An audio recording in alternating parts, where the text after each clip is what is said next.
यशोमती नंदन ब्रजवर नागर, गोकुल रंजन काना,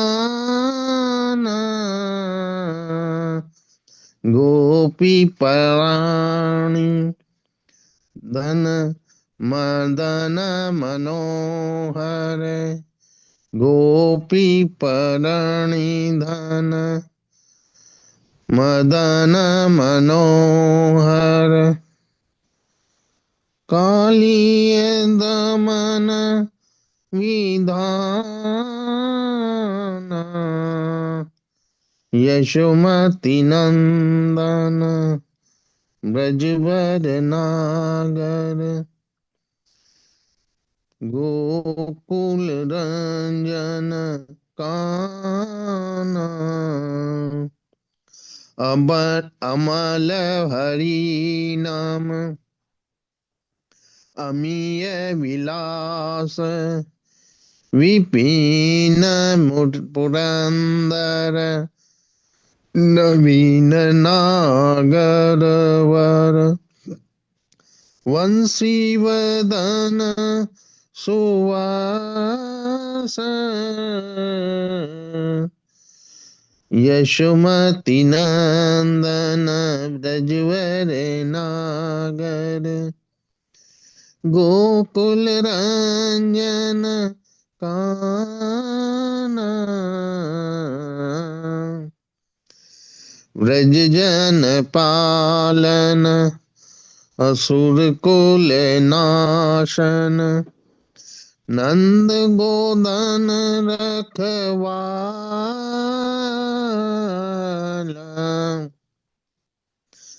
गोविंद माधव नवनीत तस्कर, सुंदर नंद गोपाल, यशोमती नंदन ब्रजवर नागर, यमुना तट धर गोपी वसन हर, रास रसिक कृपा मैं, श्री राधा वल्लभ वृंदावन नटु, भक्ति विनोद आश्रय,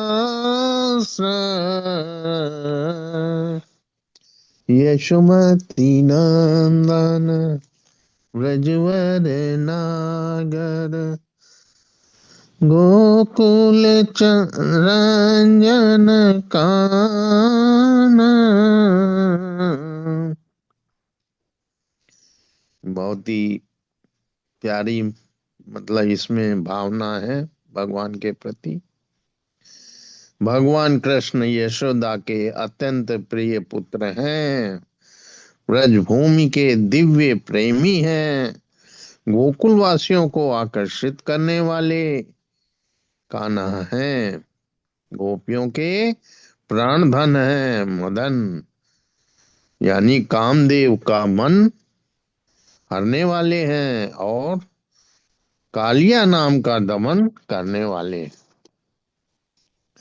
हरि के दोष रहित पवित्र नाम का उच्चारण या गायन अत्यधिक आनंद प्रदान करने वाला है।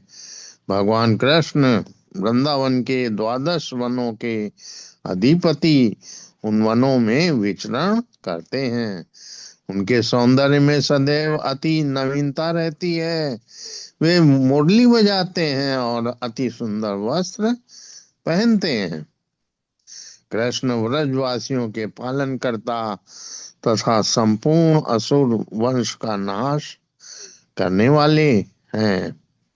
कृष्ण नंद महाराज की गायों की रखवाली करने वाले और लक्ष्मीपति हैं, माखन चोर हैं और नंद महाराज के सुंदर आकर्षक गोपाल हैं।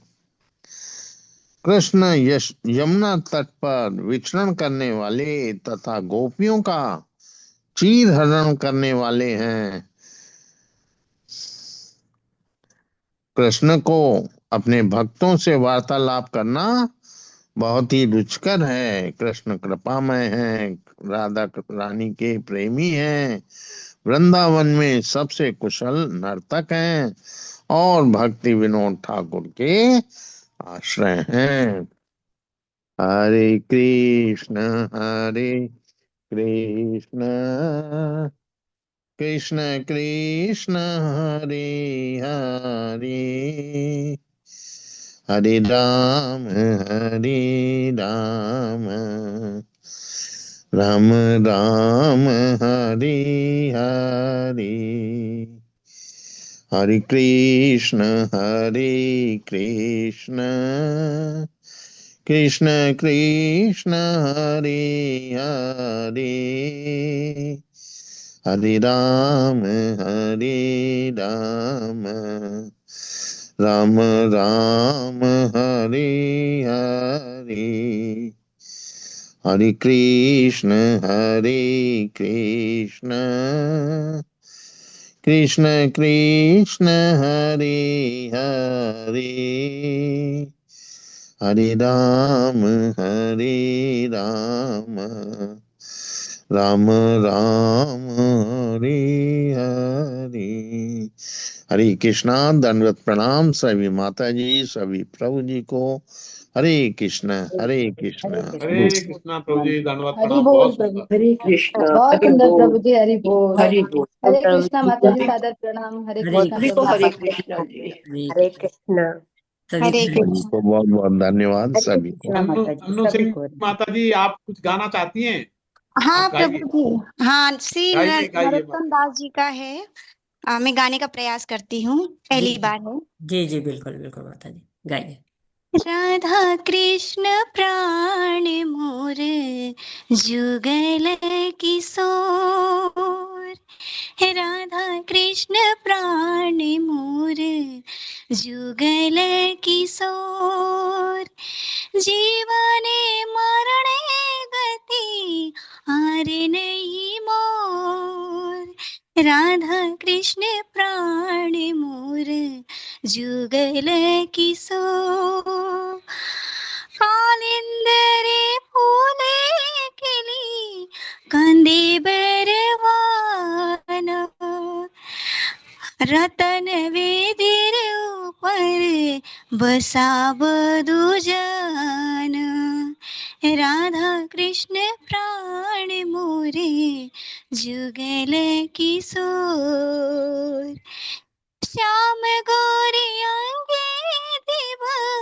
चंदन रे गंध, श्याम गौरी अंगे दिव चंदन रे गंध, श्याम रे ढोला बिकबे हिरी मुख चंद्र, राधा कृष्ण प्राण मोरे जुगल किशोर, राधा कृष्ण प्राण मोरे जुगल किशोर, गाथिया माल तिरमाला देव दोहार गाले, गाथिया माल तिरमाला देव दोहार गाले, अधरे तलिया दबे कपूरे तांबूले, राधा कृष्ण प्राण मोरे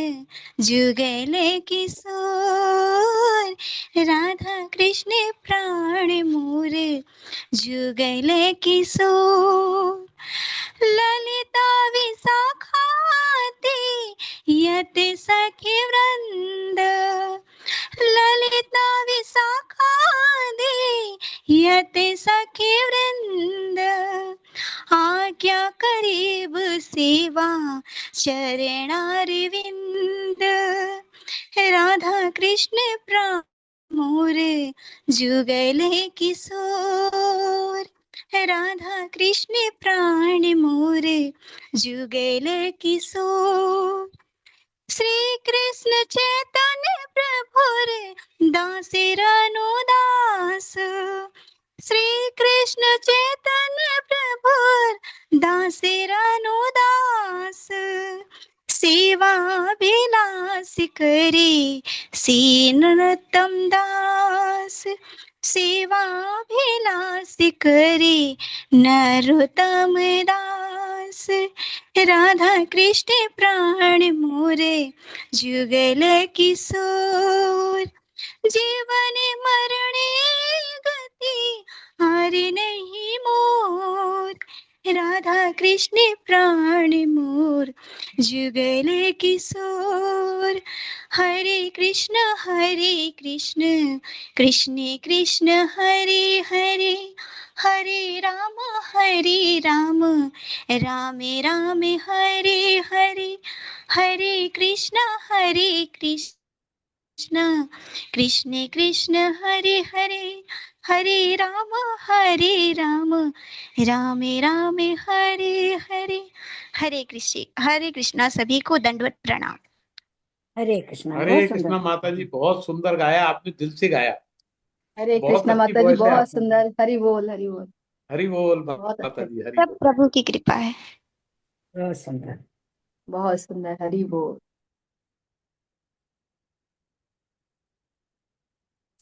माता जी अभी भी टाइम है क्या? हरे हाँ, कृष्णा। माता अभी जी है आप कर समय, लीजिए। और कोई कर सकते हैं।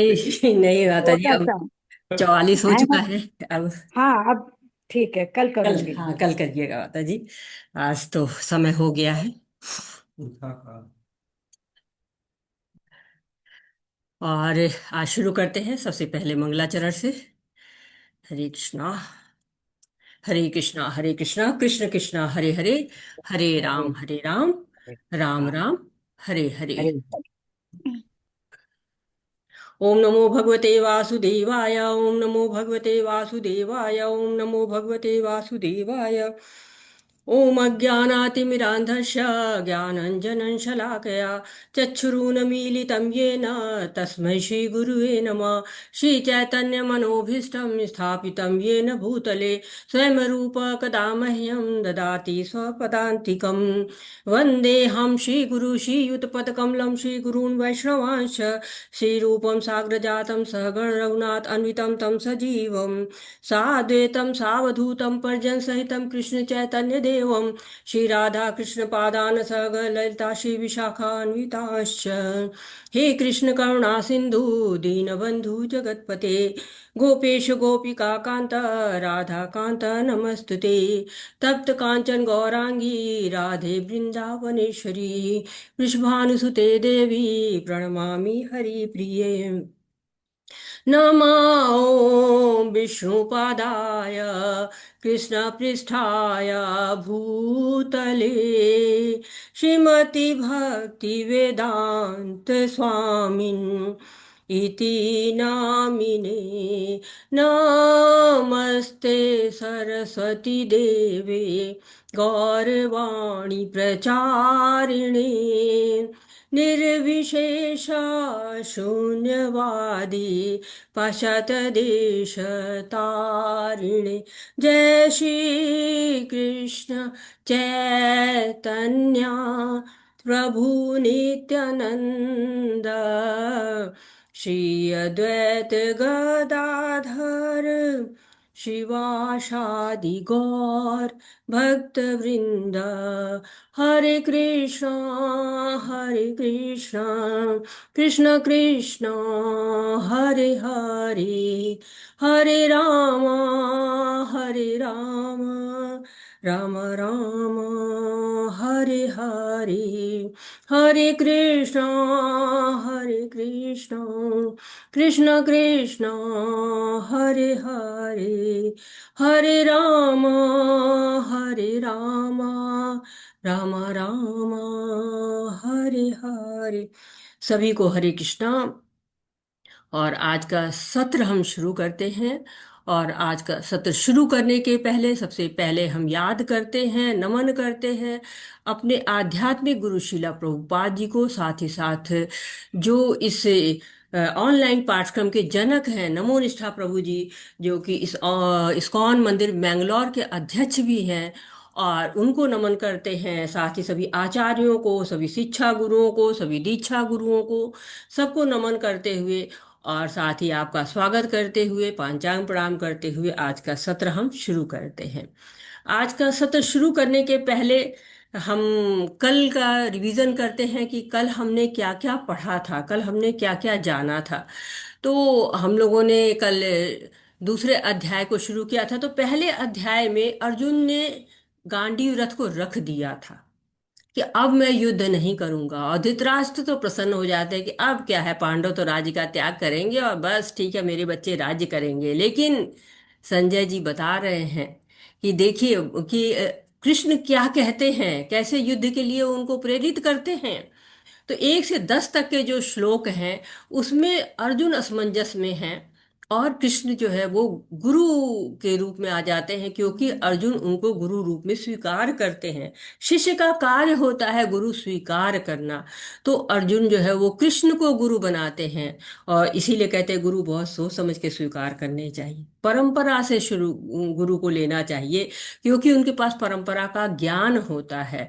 और कृष्ण क्या कहते हैं, हमको लगता है कि सही तो कह रहे हैं, ये तो पाप है ही है, क्या आनंद है, अपनों को मार के कौन सा आनंद मिलना है, दया होनी ही चाहिए, प्राणी को सब पे दया करनी चाहिए, कितनी बातें सोचते हैं। और संजय तो कह रहे हैं कि अर्जुन जी की आंखें जो है वो अश्रु भरी हुई हैं, शोक में युक्त हैं और एकदम करुणा से व्याप्त हैं।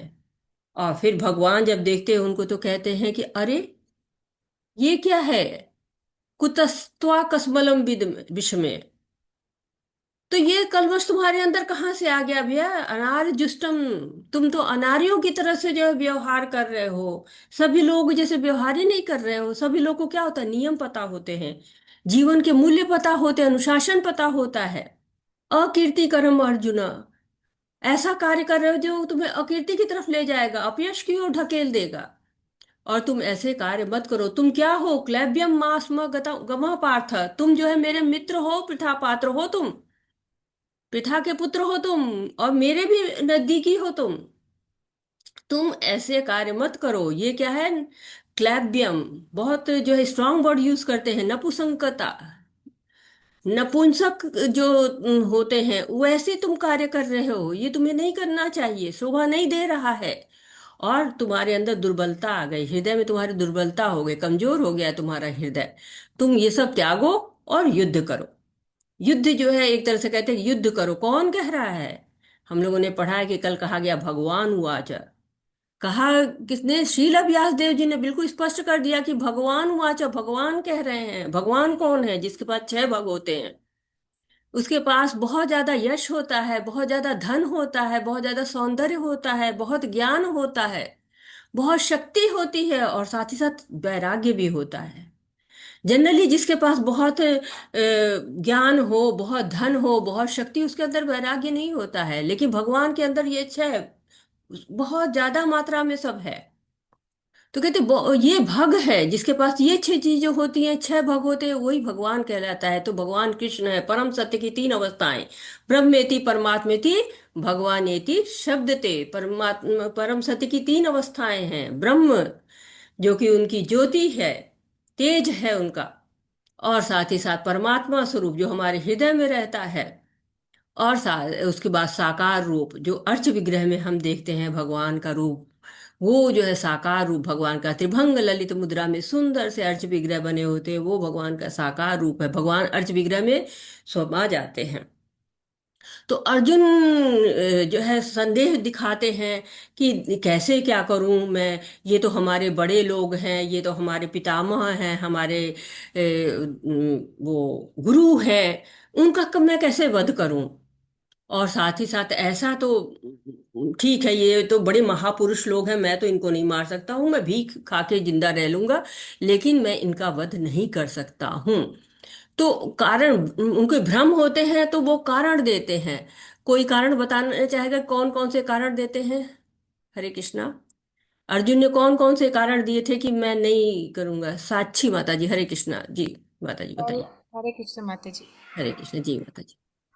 हरे कृष्ण माता जी। हरे अर्जुन ने एक तो ये बताया था कि स्वजनों को मैं मारना नहीं चाहता, मतलब अपने पितामह गुरु इन हम्म, सबको मैं कैसे मारूं। जी। तो भगवान ने उनको कहा था कि नहीं, आत्मा जो है वो अविनाशी होती है, शरीर नश्वर होता है, तो तुम युद्ध करो। हम्म, दूसरा कारण उनको बताया था कि उनको करुणा और दया आ रही थी, कि मतलब उनको शरीर उनका कांप रहा था, धनुष गिर रहा था। और तो भगवान ने उनको बोला था कि ये कैसी नपुंसकता तुम कर रहे हो, हृदय तुम्हारा इतना दुर्बल हो रहा है, तुम्हारा काम है, तुम क्षत्रिय हो, तुम्हें युद्ध करना चाहिए। और तीसरा उन्होंने बोला था कि मैं मतलब अगर युद्ध करूंगा तो कुल का नाश हो जाएगा, परंपराएं समाप्त हो जाएंगी, वर्ण संकर हो जाएगा। तो और चौथा उन्होंने बोला था कि पाप होगा, अगर मैं अपने ही संबंधियों को मारूंगा तो मुझसे पाप हो जाएगा। तो भगवान ने कहा था कि नहीं, निष्काम कर्म करो, इससे पाप नहीं होगा। और पांचवा उन्होंने बताया था कि मतलब अगर मैं युद्ध करूंगा तो अगर मैं विजय भी लूंगा तो मैं अपनी विजय किसके साथ शेयर करूंगा, मतलब कोई होगा ही नहीं तो अपनी खुशी किससे बांटूंगा। ये पांच कारण बताए थे। बहुत सुंदर, बहुत सुंदर। जो है वो पांच कारण अर्जुन ने कहे थे कि उनको दया आ रही है। तो दया किस पर करनी है? जो कह के अनावश्यक वो नहीं चाहते थे ना, युद्ध हो, हिंसा का कारण बनूं मैं। और इससे अच्छा तो एक तरह से विरक्ति दिखाने लगते कि मैं भीख मांग कर ये लूं। दूसरी, विजय भी निश्चित नहीं है, और विजय भी एक तरह से पराजय ही है, क्योंकि संबंधियों का वध होना है। तो सुखी तो हम इस तरह से नहीं रह सकते। तो उनको दया भी आ रही है, उनको पाप भी लग रहा है कि पापपूर्ण क्रिया हो रही है।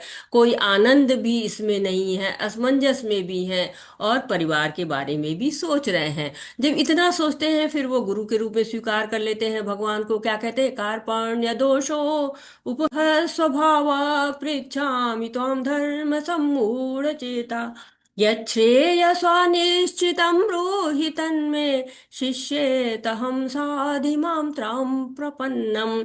कि मुझे तो बहुत शोक हो रहा है, और मैं तो अपने कर्तव्य को नहीं कर पा रहा हूँ। आप बताओ कि मुझे क्या जो है करना चाहिए।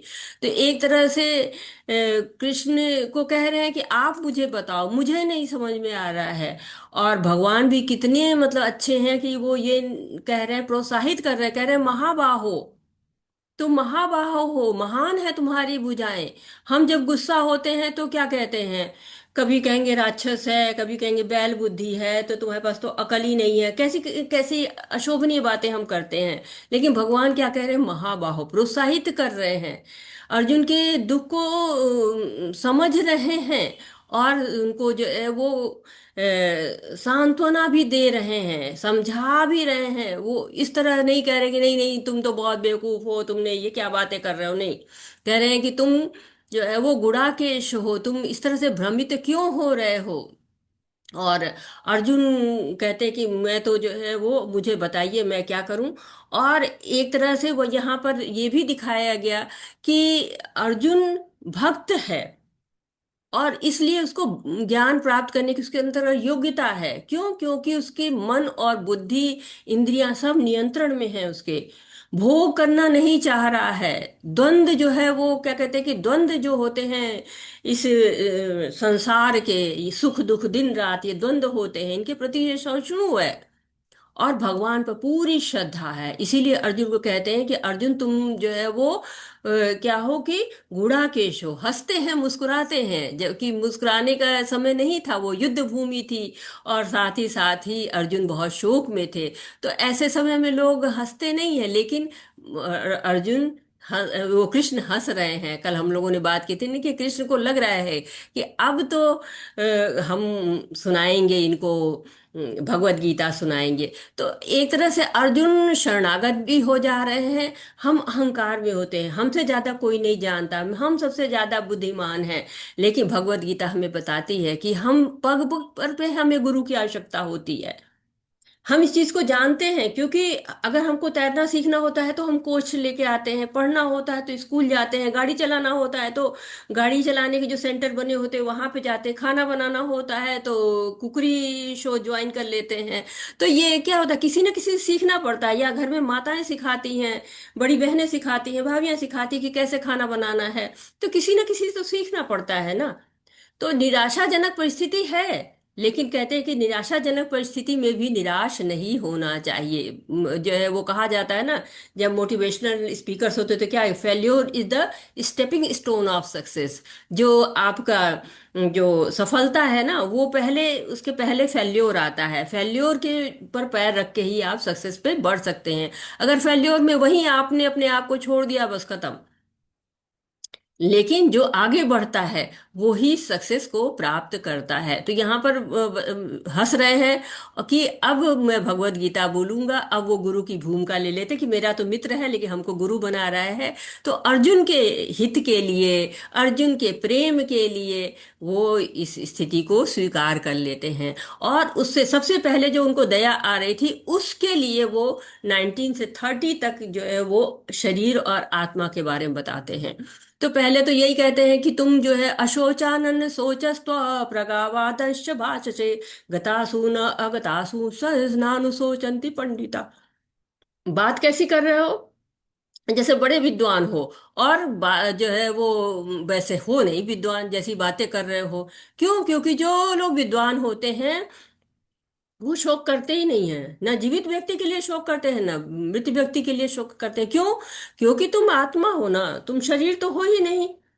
शरीर तो जो है वो बदलता रहता है ना, देहांतरण होता रहता है, शरीर में तो परिवर्तन होता रहता है। इस आत्मा इस शरीर को छोड़ेगी, दूसरे शरीर को ज्वाइन करेगी, दूसरे शरीर में को धारण कर लेगी। तो इसलिए तुमको ये शोभा नहीं देता है कि तुम इसके लिए शोक मनाओ। क्योंकि धीरज तत्र न मुह्यति देहिनोस्मिन यथा देहे कौमारम यौवनम जरा तथा देहांतरा प्राप्ति धीरज तत्र न मुह्यति। धीर लोग होते हैं, वो इस जो परिवर्तन होता है उससे तो उनको तकलीफ नहीं होती है। तो कहते हैं ये तो ठीक है कि आत्मा शरीर बदलती रहती है, लेकिन ये समय देखिए, इस समय तो ये आत्मा शरीर बदल देगी तो मैं भीष्म को नहीं पाऊंगा ना इस शरीर में, द्रोणाचार्य तो इस शरीर में नहीं आएंगे ना, तो मेरे को शोक तो होगा ही। क्योंकि ये तो आत्मा बदल के दूसरे शरीर में चली जाएगी, तो उसको तो मैं दादाजी कहने जाऊंगा नहीं। तो भगवान क्या कहते हैं कि मात्रा स्पर्श कौन्तेय शीतोष्ण सुख दुखदा आगमापाइनो नित्यम तांतितिस्व भारत। भले ही तुमको असुविधा लग रही है, लेकिन कर्तव्य तो तुम्हें निभाना पड़ेगा ना, तुम क्षत्रिय हो। और दूसरी बात यह है कि ऐसा तो है नहीं कि तुम नहीं युद्ध करोगे, तुम नहीं मारोगे तो ये लोग अमर हो जाएंगे। इनकी तो जो है मृत्यु होनी निश्चित है ना, जो भी दुनिया में आया है वो तो जाएगा ही जाएगा। तो ये बदलता रहेगा हमेशा, ये तो शरीर बदलते रहते हैं ना, एक योनि से दूसरी योनि तो शरीर जाता रहता है। लेकिन इसके अंदर जो आत्मा होती है वो अविनाशी होती है, कभी नष्ट नहीं होती। न जायते म्रियते वा कदाचन नायम भूत्वा भविताया न भूया अजो नित्यो शास्त्रोयम पुराणो न हन्यते हन्यमाने शरीरे। आत्मा का न जन्म होती है, न मृत्यु होती है, अजन्मा है, पुरातन है, शाश्वत है, नित्य है, शरीर के मारे जाने पर भी नहीं मरता है। वो क्या करता है, वांशांसि जीर्णानि यथा विहाय नवानि गृह्णाति नरोपराणि तथा शरीराणि विहाय जीर्णान्यानि याति नवानि देहि। पुराने वस्त्रों को त्यागता है, नए वस्त्र धारण कर लेता है। और उसको आत्मा की फिर विशेषता ही बताते हैं, नैनम छिदन्ति शस्त्राणि नैनम दहति पावक न चैनम क्लिंदिन तापो न शोषयति मारुता। न उसको काटा जा सकता है, न जलाया जा सकता है, न भिगोया जा सकता है, न सुखाया जा सकता है। खंडित कुछ नहीं ना, जो है वो उसके साथ कुछ भी आप नहीं कर सकते, आपके बस का है ही नहीं कुछ भी उसको करना। शाश्वत है, सर्वव्यापी है, सनातन है, अकल्पनीय है, अव्यक्त है, अपरिवर्तनीय है, सब कुछ है वो। तो उसके लिए शोक नहीं करना चाहिए। दया किस पर करो? आत्मा पर दया करो, वही शाश्वत है। बाकी तो शरीर तो नश्वर है, आज है तो कल नहीं है। कर्तव्य का पालन करो, अपने कर्तव्य तो तुम्हें करने ही है। हाँ, सभी जीव का यही हाल है। पहले जो है वो जन्म से पहले अव्यक्त रहता है, फिर व्यक्त होता है, फिर अव्यक्त हो जाता है। ये तो नियम है ना, तो इन नियम के लिए क्यों परेशान होना है? अद्भुत है ना आत्मा, आश्चर्यजनक है आत्मा। फिर 31 से 37 तक जो है वो सकाम कर्मों के बारे में बताते हैं। सकाम कर्मों के बारे में आपको बताते हैं कि सकाम कर्म क्या होते हैं।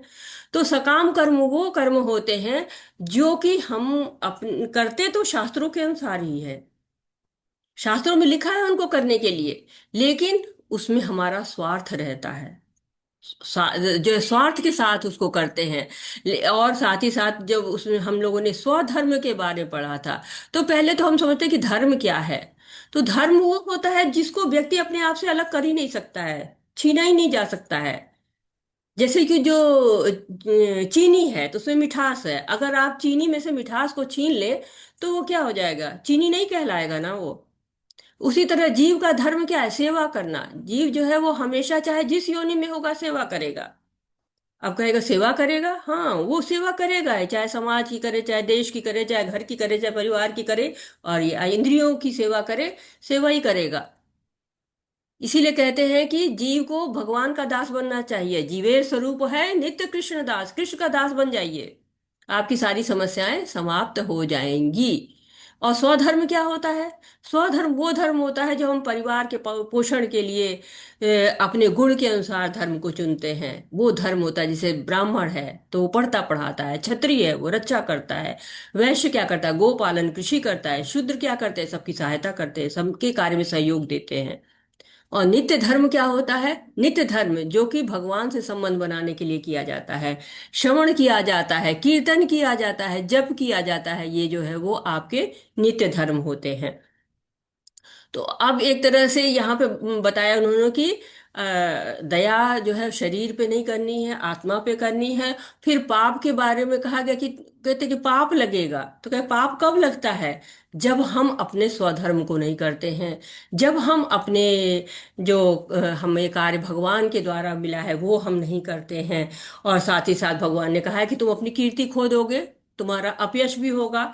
और अपयश क्या होता है? मृत्यु से बढ़ के होता है। निंदा करेंगे तुम्हारी लोग कि इतना सामर्थ्य होते हुए भी तुमने युद्ध से अपने आप को अलग कर लिया। वो ये नहीं कहेंगे कि नहीं तुम बड़े अच्छे थे, तुम बड़े दयावान थे, नहीं करुणावान थे ना, ये सब कुछ नहीं कहे जाएंगे। क्या कहा जाएगा? कहा जाएगा कि तुम जो है कायर थे, तुमने युद्ध भूमि से अपने आप को अलग कर लिया। तो आज के श्लोक पढ़ते हैं, यहाँ तक हम लोगों ने कल पढ़ा हुआ था, आज के श्लोक पढ़ेंगे। उसके पहले मैं आपसे ये जानना चाहती हूँ कि क्या आपको स्क्रीन पे श्लोक दिखाई दे रहे हैं? हरे कृष्णा। और मेरी आवाज जी ठीक आ माता रही है? जी माता यस जी माता बिल्कुल। जी। चलिए तो फिर शुरू करते हैं आज। हत हतो वा पाप्स्यसि स्वर्गं जित्वा वा भोक्ष्यसे महीम् तस्मादुत्तिष्ठ कौन्तेय युद्धाय कृतनिश्चय। हे कुंती पुत्र, यदि तुम यदि युद्ध में मारे जाओगे तो स्वर्ग प्राप्त करोगे, या यदि तुम जीत जाओगे तो पृथ्वी के साम्राज्य का भोग करोगे। अतः दृढ़ संकल्प करके खड़े हो और युद्ध करो। तात्पर्य, यद्यपि अर्जुन के पक्ष में विजय निश्चित न थी, फिर भी उसे युद्ध करना था, क्योंकि यदि वह युद्ध में मारा भी गया तो स्वर्ग लोक को जाएगा। तो कह रहे हैं कि तुम युद्ध करो। भाई युद्ध में तो दोनों पक्ष में से कोई भी जीत सकता है ना, ऐसा तो है नहीं कि ये तुम वो जीतेगा वो जीतेगा, नहीं, कोई भी जीत सकता है। तो अगर तुम युद्ध करते हो तो अगर दो परिणाम होगा, या तो जीत जाओगे या तो हार जाओगे। तो अगर जीत जाते हो तो ये पृथ्वी का सारा साम्राज्य, इसका सुख तुम्हारे हाथ में है। और यदि हार जाते हो तो मारे जाओगे, बिना मारे तो तुम हार मानोगे नहीं, अपना शरीर तो तुम बलिदान कर ही दोगे अगर हारोगे तो स्वर्ग प्राप्त करोगे। तो जैसा अर्जुन का प्रश्न था वैसे ही जो है वो उत्तर था कृष्ण की। कहते हैं ना कि जैसे उद्धव की देनी तैसे माधव की लेनी। तो अर्जुन ने भौतिक प्रश्न किया, वैसे ही भगवान ने भी भौतिक उत्तर दिया कि जीत जाओगे तो राज्य का सुख और हार जाओगे तो स्वर्ग का सुख। जबकि स्वर्ग भी जो है वो भौतिक है और यहाँ का राज्य भी भौतिक है। तो एक तरह से ये श्लोक हमको बता रहा है कि हम भौतिक सुख के पीछे नहीं भागना चाहिए, लेकिन भौतिक के बारे में ही अर्जुन सोच रहे हैं, तो भगवान भी भौतिक आंसर दे रहे हैं। सुख दुखे समे कृत्वा लाभालाभो जया जयो ततो युद्धाय युज्यस्व नैवं पापं वाप्स्यसि। तुम सुख या दुख, हानि या लाभ, विजय या पराजय का विचार किए बिना युद्ध के लिए युद्ध करो। ऐसा करने पर तुम्हें कोई पाप नहीं लगेगा। तो ये श्लोक कह रहा है कि हमें कार्य किसके लिए करना है? भगवान की संतुष्टि के लिए करना, अपनी संतुष्टि के लिए नहीं करना है। भगवान के कार्य में भगवान की इच्छा के बारे में सोचिए, भगवान की प्रसन्नता के बारे में सोचिए, अपने हानि लाभ जय पराजय के बारे में मत सोचिए। चाहे कोई कार्य आप भौतिक कार्य कर रहे हैं, या आप आध्यात्मिक कार्य कर रहे हैं, कृष्ण की इच्छा के अनुसार अगर कार्य करिए तो भौतिक कार्य भी आध्यात्मिक हो जाएगा। तो अर्जुन जो है वो पाप की प्रतिक्रियाओं से बचना चाहते थे, इसलिए वो हमेशा एक युद्ध के लिए निकाला कि ये युद्ध हमें नहीं करना है, युद्ध हमें नहीं करना है। तो आगे अब जो श्लोक आ रहे हैं 38 से लेकर और आगे 38 तो ये था ही, 38 से आगे जो है वो जो भी श्लोक अब आ रहे हैं ये सारे आपको निष्काम कर्म के बारे में बता रहे हैं। और निष्काम कर्म के बारे में 53 तक ये जाएंगे। और निष्काम कर्म वो कर्म होता है जो कि होता शास्त्रों के अनुसार है, लेकिन उसमें अपने लिए कोई इच्छा नहीं होती है, अपने लिए कोई उसमें फल नहीं चाहिए होता है। जनरली हम कोई काम करते हैं तो हम फल चाहते हैं ना। सकाम कर्म करते हैं, शास्त्र के अनुसार करते हैं, फल की इच्छा रहती है। जैसे कोई यज्ञ कर रहे हैं तो हमें संतान मिलेगा, पति मिलेगी, पत्नी मिलेगी, बच्चे मिलेंगे, नौकरी मिलेगी, कार मिलेगा, बंगला मिलेगा, गाड़ी मिलेगी, इस तरह की चीजें रहती हैं, वो सकाम कर्म होता है। लेकिन जब फल जो है वो हम नहीं चाहते हैं तो वो निष्काम कर्म हो जाता है। एषा ते विहिता सांख्ये बुद्धि योग तुमा शृणु बुद्धया युक्तो यया पार्थ कर्म बंधन प्रहास्यसि। यहाँ मैंने वैश्लेषिक अध्ययन सांख्य द्वारा इस ज्ञान का वर्णन किया है, अब निष्काम भाव से कर्म करना बता रहा हूं, उसे सुनो हे पितापुत्र। तुम यदि ऐसे ज्ञान से कर्म करोगे तुम कर्मों के बंधन से अपने को मुक्त कर सकते हो। तो भगवान ने सांख्य दर्शन का ज्ञान दिया अर्जुन को, जो जिसमें कि हमने आत्मा के बारे में जाना। शांत का अर्थ जैसे हम पहले बात कर चुके हैं, विश्लेषण करना, गिनना होता है, योग करना होना होता है ना, सांख्य योग। सांख्य में गिनते हैं और योग में क्या करते हैं, निग्रह करते हैं, किसका, इंद्रियों का। तो अर्जुन का प्रश्न भले भौतिक रूप से था कि इंद्रिय तृप्ति के लिए युद्ध नहीं करना है, युद्ध नहीं करूंगा, तो यहाँ भगवान बता रहे हैं कि असली बुद्धि क्या है, भगवान के लिए कर्म करना। तुम भगवान के लिए कर्म करो। देखिए रत्नाकर नाम का डाकू था, तो उसको नारद ऋषि पूछते हैं कि तुम जो ये कर्म कर रहे हो किसके लिए कर रहे हो, तो उसने उत्तर दिया कि परिवार के लिए। तो नारद जी ने पूछा कि हाँ इस कर्म को कर रहे हो तो इसमें तो बड़ा पाप है, तो इस पाप को वो लेंगे क्या, वो शेयर करेंगे क्या, वो इस पाप का जो होगा फल होगा भोगेंगे क्या। तो कहते जरूर भोगेंगे। तो कहते तो जाओ पूछ के आओ। तो जाते हैं अपने परिवार से पूछने के लिए, तो परिवार कहता है कि पालन पोषण करना तो तुम्हारा काम है। अब रत्नाकर जी को समझ में आया कि ये सारा तो मुझे ही भुगतना पड़ेगा। फिर नारद मुनि ने ज्ञान दिया उनको और फिर वो वाल्मीकि के नाम से प्रसिद्ध हुए। तो असली बुद्धि यही है कि जो सारे कर्म हैं वो कृष्ण के लिए करें। जब ऐसे कोई कर्म किए जाते हैं जो कृष्ण के लिए किए तो उसको अकर्म कहते हैं, यानी वो कर्म जिसमें बंधन नहीं होता है। तो कर्म तीन प्रकार के होते हैं। एक कर्म होता है जो जिसमें कि फल मिलता है, हम अपने लिए फल की इच्छा करते हैं। एक विकर्म होता है जो शास्त्रों के अनुसार नहीं होता। जो कर्म होता है शास्त्रों के अनुसार होता है, विकर्म होता है वो शास्त्रों के विपरीत होता है। जैसे चोरी करना, डाके डालना, किसी को हिंसा पहुंचाना, तंग करना, मनसा वाचा कर्मणा से हिंसा पहुंचाना, कष्ट देना, ये विकर्म कहलाता है। अकर्म क्या होता है, वो कर्म जिसको हम भगवान के लिए करते हैं, मतलब वो काम करते हैं जिसमें कि हम फल नहीं चाहते हैं। फल के इच्छा के बिना जो कार्य हम करते हैं वो कार्य हमारे अकर्म कहे जाते हैं। तो तीन तरह के कर्म हैं, कर्म, विकर्म और अकर्म। एक कर्म फल की इच्छा, विकर्म शास्त्रों के विपरीत, और अकर्म जिसमें हम फल नहीं चाहते हैं, वो निष्काम कर्म। नेहाभिक्रम नाशस्ते प्रतवायो न विद्यते स्वल्पम पयस्य धर्मस्य त्रायतो भयतो बहात।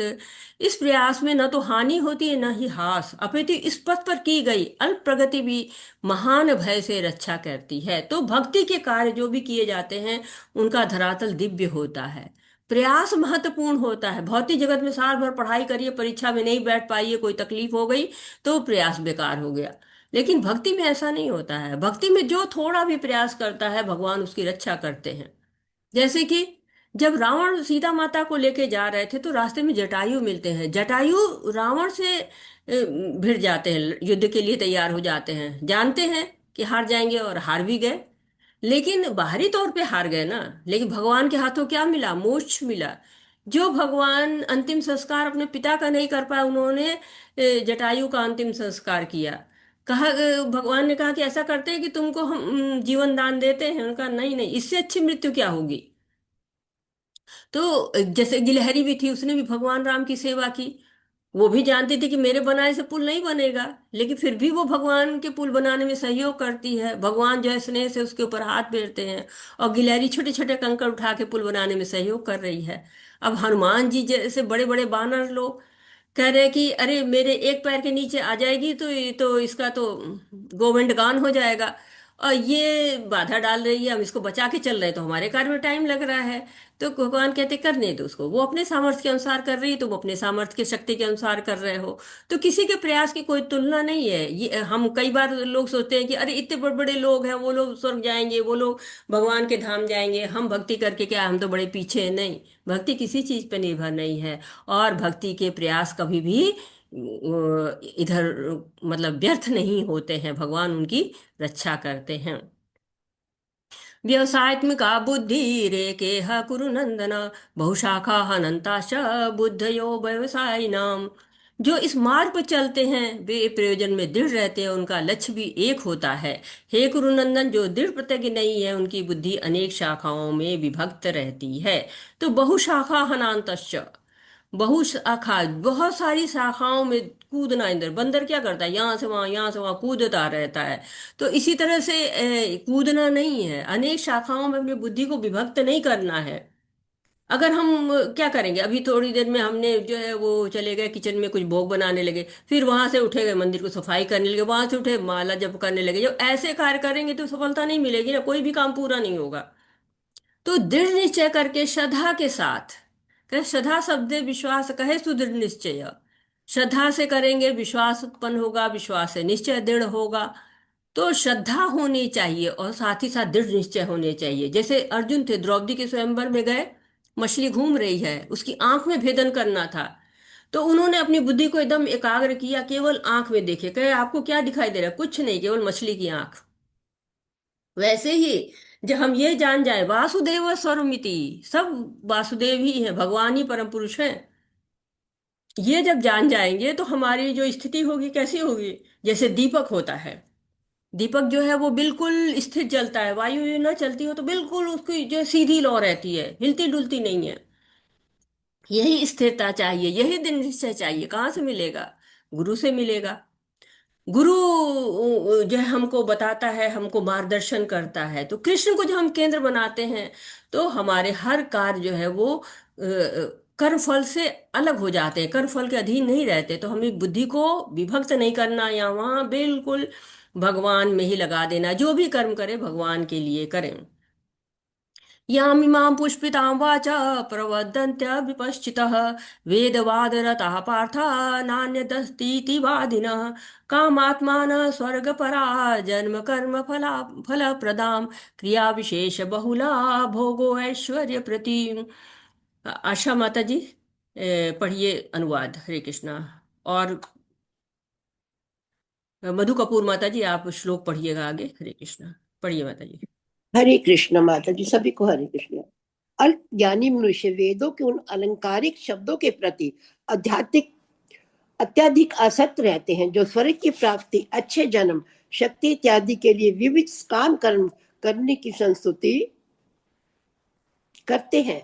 इंद्रिय तृप्ति तथा ऐश्वर्य में जीवन की अभिलाषा के कारण वे कहते हैं कि इससे बढ़कर और कुछ नहीं है। हरे कृष्ण जी। हरे कृष्णा। तो यहाँ पे क्या कह रहे हैं, अल्प ज्ञानी, यानी जिनको ज्ञान जो है वो कम है, इसके लिए। तो इस श्लोक में एक तरह से आपको, जो लोग सकाम कर्म करते हैं, सकाम कर्म करते हैं यानी फल की आशा से काम करते हैं, उनके लिए क्या परिणाम होगा, और साथ ही साथ निष्काम कर्म क्यों करना चाहिए इसके बारे में भी प्रेरणा दे रहे हैं। तो सकाम कर्म बहुत ही स्वार्थ के लिए, तो वेदों में वर्णन है इनका, ऐसा नहीं कि वेदों में नहीं लिखा हुआ, वेदों में इनके बारे में लिखा हुआ है। लेकिन वेदों में जो लिखा है वो केवल आपको उसमें लाने के लिए कहा गया है। मतलब शुरू में सिर्फ होता है ना, जैसे बच्चे को स्कूल जाना होता है तो क्या करते हैं, कहते हैं कि स्कूल जाओगे तो तुम्हें चॉकलेट देंगे। तो वैसे ही सकाम कर्मों का वर्णन है, लेकिन अंत क्या है कि वेदों के द्वारा भगवान को ही प्राप्त करना है। तो सकाम कर्म जब हम करते हैं अपने इंद्रियों के लिए करते हैं, भोग के लिए करते हैं, भौतिक जीवन के लिए करते हैं, भौतिक जीवन में ऐश्वर्य भोगने के लिए करते हैं, तो हमें जो है वो बता रहे हैं कि ये जो सकाम करने की संस्तुति तो है वेदों में, लेकिन ये केवल आपको ऐश्वर्य में जीवन दे सकते हैं और इंद्रिय तृप्ति दे सकते हैं, इससे ज्यादा नहीं दे सकते हैं। हरे कृष्णा, पढ़िए।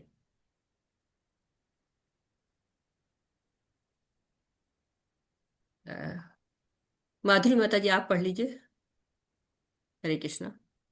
मैं पढ़ लूं क्या माता जी? हरे कृष्णा। श्लोक आता है वो आपको? अश्र प्रसक्तानां तः परिचेतसां व्यवसाद बुद्धिः समादो न विधीयते। हरे कृष्ण। जो लोग इंद्रिय भोग तथा भौतिक ऐश्वर्य के प्रति अत्यधिक आसक्त होने से ऐसी वस्तुओं से मोहग्रस्त हो जाते हैं, उनके मनों में भगवान के प्रति भक्ति का दृढ़ निश्चय नहीं होता। हरे कृष्ण जी। हरे कृष्ण। तो जो धन और भोग के लिए आसक्त रहते हैं, भक्ति की तरफ उनका जो है वो मन जाता ही नहीं है, मन ही नहीं लगता है ना। आज हिल स्टेशन पे जाएंगे, आज उस होटल में जाएंगे, लेकिन मंदिर नहीं जाएंगे, जो तीर्थों में नहीं जाएंगे। बड़ा घर चाहिए, बड़ी गाड़ी चाहिए, सारे ऐश्वर्यों की चाहत होती है, लेकिन भक्ति नहीं होती। क्यों? भोग से ही फुर्सत नहीं मिलती है, मन तो भोगों में लगा हुआ है। तो जब मन होता है उसको एकाग्र होने में क्या बाधाएं आती हैं? दो बाधाएं आती है कि इंद्रिय भोग की आती है, और दूसरा जो है भौतिक ऐश्वर्य ऐश्वर्य की आती है। और इन्हीं के कारण जो है वो लोग इनमें इंद्रिय तृप्ति में लगे रहते हैं। हरे कृष्णा। हरे कृष्णा हरे माता कृष्ण। जी, सादर प्रणाम। हरे कृष्णा माता जी, इसके बाद पढ़ लीजिएगा आप। माधुरी जी माता माता जी जी। पढ़ रहे हैं। हरे कृष्णा। जी माता हरिप्रिया माता जी, त्रैगुण्य आप देख विषय लीजिएगा। भेदा। जी माता जी। जी त्रैगुण्य विषय भेदा निस्त्रैगुण बब अर्जुन निर्द्वंद निस्सत्वस्थ निर्योगक्षेम आत्मवान। हरे कृष्ण। वेदों में मुख्यतः प्रकृति के तीनों गुणों का वर्णन हुआ है। हे अर्जुन, इन तीनों गुणों से ऊपर उठो, समस्त द्वैतों और लाभ तथा सुरक्षा की सारी चिंताओं से मुक्त होकर आत्मपरायण बनो। हरे कृष्ण जी। हरे कृष्ण। त्रैगुणिया विषया वेदा, जो प्राकृतिक तीन गुण होते हैं, सतोगुण होते हैं, रजोगुण होते हैं, तमोगुण होते हैं, इनका भी वर्णन वेदों में हुआ है। तीनों गुणों का भी वेदन। तो भगवान कह रहे कि इन तीनों गुणों में मत उलझो। क्यों क्यों ना उलझो? ये तीन गुणों से बड़ा आनंद आता है जीवन में। नहीं, लेकिन ये बंधन में डालते हैं। और बंधन चाहे सोने का हो जाए, मतलब सतोगुण को सोने का बंधन कहा गया है, रजोगुण को चांदी का बंधन कहा गया है, और तमोगुण को लोहे का बंधन कहा गया है। तो बंधन है, चाहे सोने का हो, चाहे लोहे का हो, चाहे आपको चांदी का हो। क्योंकि बंधन तो क्या होता, बांधने का ही कार्य करता है ना। तो इस जो बंधन होगा वो बंधन करता क्या, उसका परिणाम क्या होता, बंधेंगे तो क्या परिणाम निकलेगा? कि ये जगत जो है ना, जहाँ द्वंद्व ही द्वंद्व है, जहाँ कष्ट ही कष्ट है ना, कभी सुख मिलेगा, कभी दुख मिलेगा, कभी दिन होगा, कभी रात होगा, इसी में उलझे रहेंगे। तो भगवान कह रहे आत्मवान बनो। आत्मवान बनो का मतलब क्या होता है कि आप जो है वो शरीर के स्तर पे मत सोचो, आत्मा के स्तर पे सोचो। आपको आत्मा के स्तर पे सोचना चाहिए। क्यों? क्योंकि शरीर के स्तर पे सोचेंगे तो फिर यही जन्म मृत्यु जरा व्याधि लगी रहेगी। और अगर आत्मा के स्तर पे सोचेंगे तो मृत्यु के पश्चात आप भगवान के धाम चले जाएंगे। तो इसलिए आत्मवान बनो, और ये वेदों की जो द्वंद्व हैं इनसे ऊपर उठ जाओ। हरे कृष्णा। हरे कृष्ण। जावनर तुंद पांडे सर्वथा संप्लुप्तोदके सर तामन सर्वेषु वेदेषु ब्राह्मणस्य विजानताः। हरे कृष्ण। एक छोटे से कूप का सारा कार्य एक विशाल जलाशय से तुरंत पूरा हो जाता है। इसी प्रकार वेदों के आंतरिक तात्पर्य जानने वाले को उनके सारे प्रयोजन सिद्ध हो जाते हैं। हरे कृष्ण जी। तो वेदों हाँ, हरे कृष्णा। तो वेदों का उद्देश्य क्या होता है कि भगवान को जानो। तो भगवान को जानिए, छोटे छोटे चीजों में मत उलझिए। तो वही कहा गया है कि जो ये विशाल जलाशय है, विशाल जलाशय क्या है कि भगवान है। और छोटे छोटे कूप यानी कि छोटी छोटी जो है जगह पे हम जाके जहाँ अपने कार्यों को करते हैं, वहां से फल पाने की चेष्टा करते हैं। तो क्या करना है, छोटे छोटे कूप एक कूप से पानी लें कि नहाएंगे, दूसरे कूप से पानी लें कि कपड़े धोएंगे, तीसरे कूप से पानी लेके जानवरों को पिलाएंगे, चौथे कूप से हम जानवरों को नहलाएंगे। तो ऐसा करने से क्या जरूरी? अगर एक विशाल जलाशय है आपके पास, अगर कृष्ण आपके पास हैं, तो आपकी सारी आवश्यकताएं तो पूरी हो जाएंगी। फिर आपको सारे प्रयोजन सिद्ध हो जाते, एक दो नहीं, सारे जो चाहे वही पूरा हो जाएगा। तो पानी पीने की अलग व्यवस्था करना या पेड़ों में पानी डालने के लिए अलग व्यवस्था करना जरूरत ही नहीं है। उसी जलाशय से आप पेड़ों को भी पानी दे सकते हैं, उसी जलाशय से आप नहा भी सकते हैं, उसी से पानी पीने की व्यवस्था कर सकते हैं। तो एक तरह से कहा जा रहा है कि हमें सकाम कर्म क्यों करना है, निष्काम कर्म योग करिए तो आपकी जो सारी समस्याएं हैं वो हल हो जाएंगी, सारे प्रयोजन सिद्ध हो जाएंगे, ऐसा कह रहे हैं। हरे कृष्णा। सूरज हरे प्रभु जी। हाँ, रुक जाइए माधुरी धन्यवाद माता जी, माता हरे जी, कृष्णा, बहुत बहुत धन्यवाद। धन्यवाद। हाँ, सूरज प्रभु जी आप श्लोक पढ़ने को कह रहे थे। जी हरे कृष्ण माता जी। हाँ पढ़िए, और साक्षी माता जी आप जो है वो अनुवाद पढ़ लीजिए। हरे कृष्ण। धन्यवाद माता जी। जी धन्यवाद। माता जी। पढ़िए। कर्मण्येवाधिकारस्ते मा फलेषु कदाचन मा कर्मफल हेतुर्भू ते संगोस्त कर्मणि। तुम्हें अपना कर्म कर्तव्य करने का अधिकार है, किंतु कर्म के फलों के तुम अधिकारी नहीं हो।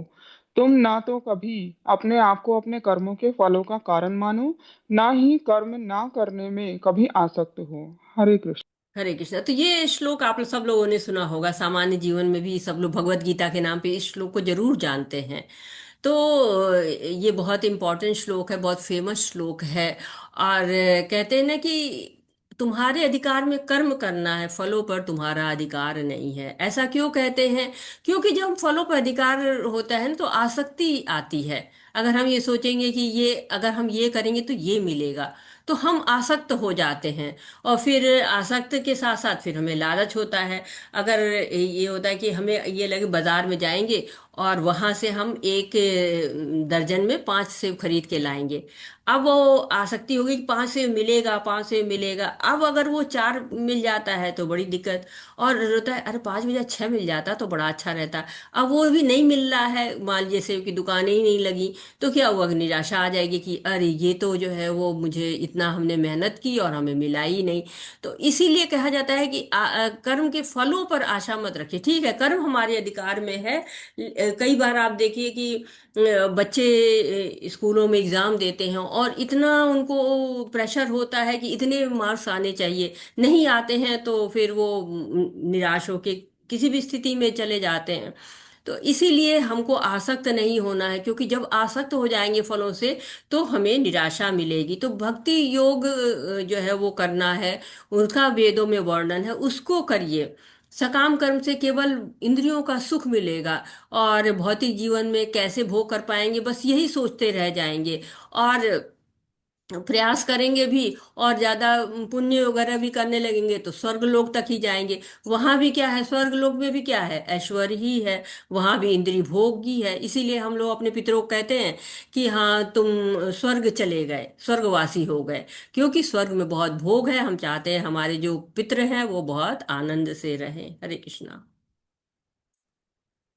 हरे कृष्णा। योगस्थ कुरु कर्माणि संगस् त्यक्त्वा धनंजय सिद्धय सिद्धयो समो भूत्वा समत्वं योग उच्यते। हरे कृष्ण। हे हे अर्जुन, जय अथवा पराजय की समस्त आसक्ति त्याग कर समभाव से अपना कर्म करो। ऐसी समता योग कहलाती है। हरे कृष्ण। हरे कृष्णा। तो क्या कह रहे, ऐसी समता योग कहलाती है। योग करिए जो है वो कहा जा रहा है कि योग करना है। क्योंकि योग क्या है, वास्तविक योग क्या है कि जय हो चाहे पराजय हो, हमको एक समान समझना है, उससे आसक्त नहीं होना, यही योग है। योग का अर्थ केवल हाथ पैरों की एक्सरसाइज तक ही सीमित नहीं होता है, या सांस पर नियंत्रण ये नहीं होता। योग का अर्थ होता है युक्त होना, किससे, भगवान से। हमारी चंचल इंद्रियां हैं ना, उनको भगवान से युक्त कर देंगे तो जय पराजय अंजुर को नहीं सोचना है, उनको तो बस भगवान के लिए कर्म करना है। ये जय पराजय ये सब तो भगवान सोचेंगे, हमको तो केवल कर्म करना है। सफलता और विफलता जो है वो हमारे हाथ में नहीं होती है। हरे कृष्णा। मैं पढ़ूं माता जी? अ, माता जो जी इनके बाद पढ़ लीजिएगा। हरे कृष्ण माता जी। दूरेण हावरं कर्म बुद्धियोग धनंजय बुद्धौ शरणं शरणं विंछ छ कृपणा फलहेतवः। हे धनंजय, भक्ति के द्वारा समस्त ग्रहित कर्मों से दूर रहो और उसी भाव से भगवान की शरण ग्रहण करो। जो व्यक्ति अपने सकाम कर्म फलों को भोगना चाहते हैं वे कृपण हैं। हरे कृष्ण। हरे कृष्णा। तो कृपण पहले कब आया है? किसी को याद है कि कृपण शब्द कब हम लोगों ने सुना था? माताजी कल कार्पण्य दोष है, महत स्वभाव। कल कार्पण्य आया था दोषो माता जी। हरे कृष्ण भाव माता जी। पृच्छामि त्वां धम्सं कर्मण्य। मोदचे। हाँ, जी। हरे कृष्ण, हाँ बोलिए। कल आया था। हरे कृष्ण माता जी, कल आया था। हाँ, क्या कब आया था? कल कल सुना आ, हाँ, कल किस अर्जुन कहाँ पे आया था? अर्जुन अर्जुन और कृष्ण का संवाद शुरू था जब। 0.7 कार्पण्य दोष से महत हाँ, स्वभाव। 0.7, 2.7 में आया था 2.7। कार्पण्य हाँ। दोषो। आज भी हमने बोला था ना शुरू में, कार्पण्य दोषो वही स्वभाव। तो वहां पे कृपण की बात आई थी। तो भगवान कह रहे हैं कि बुद्धि योग के द्वारा क्या कर सकते हैं, हम सकाम कर्मों को त्याग सकते हैं। भक्ति में हमको बुद्धि मिल जाती है। क्या है कि सारे कार्य भगवान के लिए करो, भगवान कर्म फल से आसक्त मत हो। तो हमें सकाम कर्म बंधन में डालते हैं, और सकाम कर्म करके हम कर्म फल भोगना चाहते हैं कि हाँ जो फल मिलेगा वो हम भोगेंगे। भगवान उनको क्या कह रहे हैं? कृपण कह रहे हैं। कृपण जो है कौन है? जो कि मनुष्य का शरीर प्राप्त करता है और भगवत धाम जाने का प्रयास नहीं करता है। ये यही था ना परिभाषा? कोई और परिभाषा थी? किसी को कोई और परिभाषा याद है? हरे कृष्णा। हाँ, सूरज प्रभु। कंजूस बताया था माता जी आपने। जी, कंजूस बताया था। हाँ अब बिल्कुल, हाँ। कंजूस होता है कि शरीर मिला है उसको भगवान मनुष्य का, और फिर भी वो जो है उसका प्रयोग नहीं करना, कंजूस होता है। तो उसके पास शरीर है लेकिन वो भगवत धाम जाने का प्रयास ही नहीं कर रहा है। तो ये भागवतम में कहा गया कि संसार क्या है? भव सागर है। और शरीर क्या है? नाव है। और इस नाव के नाविक कौन है? गुरु है। और हवाएं क्या है? ये शास्त्र हैं। तो मनुष्य को जब भव सागर पार करना होता है ना, तो ये सब मदद देते हैं। शरीर हमारे नाव के समान है ना, हमको भव सागर पार करना है। और अगर हम ये भव सागर पार करने का प्रयास नहीं कर रहे हैं, जो कि नाविक गुरु है उसको नहीं ले रहे हैं साथ में, तो फिर अगर हम गुरु को नहीं साथ में लेंगे तो शास्त्र भी नहीं आएंगे साथ में हमारे। तो फिर वो भव सागर नहीं पार हो पाएगा। तो वो कृपण है जो शरीर भव सागर का प्रयास नहीं कर रहा। धनंजय धन को एकत्रित करने वाला है। जब रासु यज्ञ हुए थे उस समय राजाओं को, बहुत ज्यादा राजाओं को युद्ध करके पराजित करके और लेके आए थे अर्जुन। जब अर्जुन इतना ढेर सारा धन लेके आते हैं और जब पहुंचते हैं युधिष्ठिर के पास, तो युधिष्ठिर उनको धनंजय कहते हैं, कि धन लेके आने वाले धनंजय। तो अर्जुन का एक नाम धनंजय भी है। हरे कृष्णा। हरे कृष्णा। धन्यवाद सूरज प्रभु जी, साक्षी माता जी, ज्योति माता जी आप श्लोक पढ़िए, मधु कपूर माता जी आप अनुवाद पढ़िए। हरे हरे कृष्णा। कृष्ण। बुद्धि युक्त जहातीह उभे सुकृत दुष्कृते तस्माद्योगाय युजुस्व योग कर्मसु कौशलम। हरे कृष्ण। भक्ति हरे में कृष्णा संगत। माता जी। पढ़िए हरे माता कृष्णा जी। माता जी। हाँ पढ़िए माता जी। धन्यवाद, आपने पठन का अवसर दिया। श्लोक 50। भक्ति में संलग्न मनुष्य इस जीवन में ही अच्छे तथा बुरे कार्यों से अपने को मुक्त कर लेता है। अतः योग के लिए प्रयत्न करो, क्योंकि सारा कार्य कौशल यही है। हरे कृष्णा। हरे कृष्णा। तो स्वयं को मुक्त करना है, किससे? कर्मों से। कर्मों से तो हम मुक्त हो नहीं सकते, कर्म फलों से मुक्त होना है। तो भगवत भक्ति में सभी प्रकार के कर्मों के फल से मुक्त हो जाना है। जब हम भक्ति करते हैं, सारे कार्य भगवान को समर्पित, और सबसे हम मुक्त हो गए। अब भगवान को अर्पित कर दिया, तेरा तुझको अर्पण क्या लागे मेरा। तो शिला प्रभुपाद जी जब विदेश में थे तो उन्होंने हिप्पियों को शिष्य बनाया। और हिप्पी क्या थे? वो तो फिर उनको कहाँ भगवान का नाम मालूम, उनके तो जो आते वगैरह भी सारी बिगड़ी हुई थी। लेकिन भक्ति जब करवाया शिला प्रभुपाद जी ने, तो उनको शुद्ध कर दिया। तो भक्ति में बड़ी शक्ति होती है ना, वो सारे कर्म फलों से मुक्त कर देती है। जैसे एक पेड़ होता है, उसको कहते हैं बेशरम का पेड़ कहते हैं, उसको काट दो ना तो फिर पनप जाता है। उसके काट कर उसके जड़ में आग लगा दो ना तब वो नष्ट होता है। ऐसे साधारण नष्ट नहीं होता है, जहां पानी पाएगा वहां फिर निकल आएगा। तो वैसे ही हमारी इंद्रियां होती हैं, भोग की तरफ आकर्षित होती रहती हैं। पर भक्ति क्या करती है? इंद्रियों को नियंत्रित करती रहती है। और जो हमारे कर्म फल होते हैं शुद्ध होते चले जाते। तो जीवन का उद्देश्य क्या है? भक्ति करना है। और यही क्या कहते हैं, इसी को कर्मसु कौशलम कहा जाता है। भाई कोई काम जब कुशलता के साथ किया जाता है तो क्या कहते हैं, बहुत अच्छे से कुशलता के साथ किया। तो यही कौशल है जब हम अपने सारे जो है वो इंद्रियों को भगवान की तरफ लगा दें। हरे कृष्णा। हरे कृष्ण। कर्म कर्मजं बुद्धियुक्ता हि फलं यत्त्वा मनीषणं जन्मबन्धन विनिर्मुक्ताः पदमगच्छत्यनामयम्। हरे कृष्ण। इस तरह भगवत भक्ति में लगे रहकर बड़े बड़े ऋषि मुनि अथवा भक्तगण अपने आप को इस भौतिक संसार में कर्म के फलों से मुक्त कर लेते हैं। इस प्रकार वे जन्म मृत्यु के चक्र से छूट जाते हैं और भगवान के पास जाकर उस अवस्था को प्राप्त करते हैं जो समस्त दुखों से परे है। हरे कृष्णा। हरे कृष्णा। तो भगवान कह रहे हैं कि किससे मुक्ति पानी है? जन्म मृत्यु के चक्र से। जन्म मृत्यु जरा व्याधि, वो हम पढ़ गाते हैं ना, पुनरपि जन्मम पुनरपि मरणम। तो इसी से मुक्ति पा जानी है। बार बार क्यों जन्म लेना, बार बार क्यों मरना है? जन्म लेते हैं तो जरा व्याधि साथ में आ जाती है, तो ये कष्ट नहीं मिले। कौन चाहता है ऐसे कष्ट? तो कृष्ण भावनामृत हो जाना चाहिए, अकर्म करना चाहिए। अभी हमने पढ़ा इसके पहले वाले श्लोक में कि कृपण कैसे होते हैं, और इस श्लोक में बता रहे हैं कि ऋषि मुनि कैसे होते हैं। तो ऋषि मुनि क्या होते हैं? भगवान की भक्ति करते हैं, और भगवान की भक्ति करके कर्म फलों से मुक्त हो जाते हैं, छूट जाते हैं। जब ये जन्म मृत्यु के चक्र में नहीं पड़ते हैं, इसे छूट जाते हैं। क्यों? क्योंकि जब हम कर्म करते हैं उसका बंधन मिलता है, तो उसके कर्म फलों को भोगने के लिए फिर जन्म मिलता है। तो जब हमारे कर्मों के फल ही नहीं रहेंगे, जब हम उससे मुक्त हो जाएंगे तो सीधे भगवत धाम चले जाएंगे। और भगवत धाम कैसा है? समस्त दुखों से परे है, वहां पर कोई भी दुख नहीं है, आनंद ही आनंद है। हरे कृष्णा। हरे कृष्ण।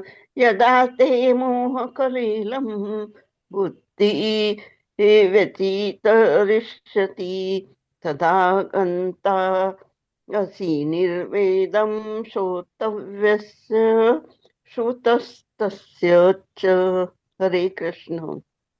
जब तुम्हारी बुद्धि मोह रूपी सघन वन को पार कर जाएगी तो तुम सुने हुए तथा सुनने योग्य सब के प्रति अन्यमनस्क हो जाओगे। हरे कृष्णा। हरे कृष्णा। तो दो बातें कही गई हैं कि मोह क्या है? सघन वन है। मोह जब हो जाता है ना, तो जो सघन वन में रास्ता ही नहीं मिलता है, यहाँ से वहां डोलते रहते हैं, रास्ता ही नहीं मिलता है, खो जाते हैं। और या दलदल होता है। दलदल में क्या होता है कि जब हम पैर डालते हैं तो वो खींचता चला जाता है। उसके अंदर जो है वो जितना ही खींचने का प्रयास करो, दूसरा जो उसको खींचने का प्रयास करता है वो भी अंदर चला जाता है। तो ये सघन वन है। तुम्हारी बुद्धि अगर मोह में रहती है तो सघन वन में, चाहे दलदल में, इस तरह से फंस जाते हैं। लेकिन जो भक्ति में लग जाता है वो इस जो है सघन वन से बाहर निकल जाता है। तो कह गए तुम क्या हो जाओगे? अन्य मनस्क हो जाओगे, यानी कि तुम विरक्त हो जाओगे। तुम्हारे अंदर विरक्ति का भाव हो जाएगा, तुम इसमें रहना ही नहीं चाहोगे। विरक्ति जब हो जाती है तो कहते चलो चलो यहाँ से नहीं रहना है, ये जगह रहने लायक नहीं है, ये जगह ठहरने लायक नहीं, चलो यहाँ से। तो अन्य मनस जो भी होता है वो ये ऐसा ही हो जाता है कि नहीं, हमें यहाँ नहीं रहना है, ये हमें इस सघन वन से बाहर निकलना है। हरे कृष्णा। हरे कृष्ण। श्रुति विप्रतिपन्ना ते यदा स्थाय स्थिति निश्चला समाधावचला बुद्धिस्तदा योगमवाप्स्यसि। हरे कृष्ण। जब तुम्हारा मन वेदों की अलंकारमयी भाषा से विचलित न हो और वह आत्म साक्षात्कार की समाधि में स्थिर हो जाए, तब तुम्हें दिव्य चेतना प्राप्त हो जाएगी।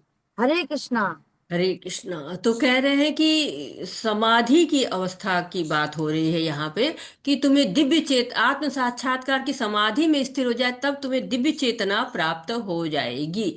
तो बुद्धि को जब दृढ़ कर लेंगे, भगवान में लगा लेंगे, भगवान के संबंध का ज्ञान हो जाएगा कि हम क्या है, जीवेश स्वरूप है, नित्य कृष्ण दास है हम, यही जान जाएंगे। तो यही तो आत्म साक्षात्कार है ना।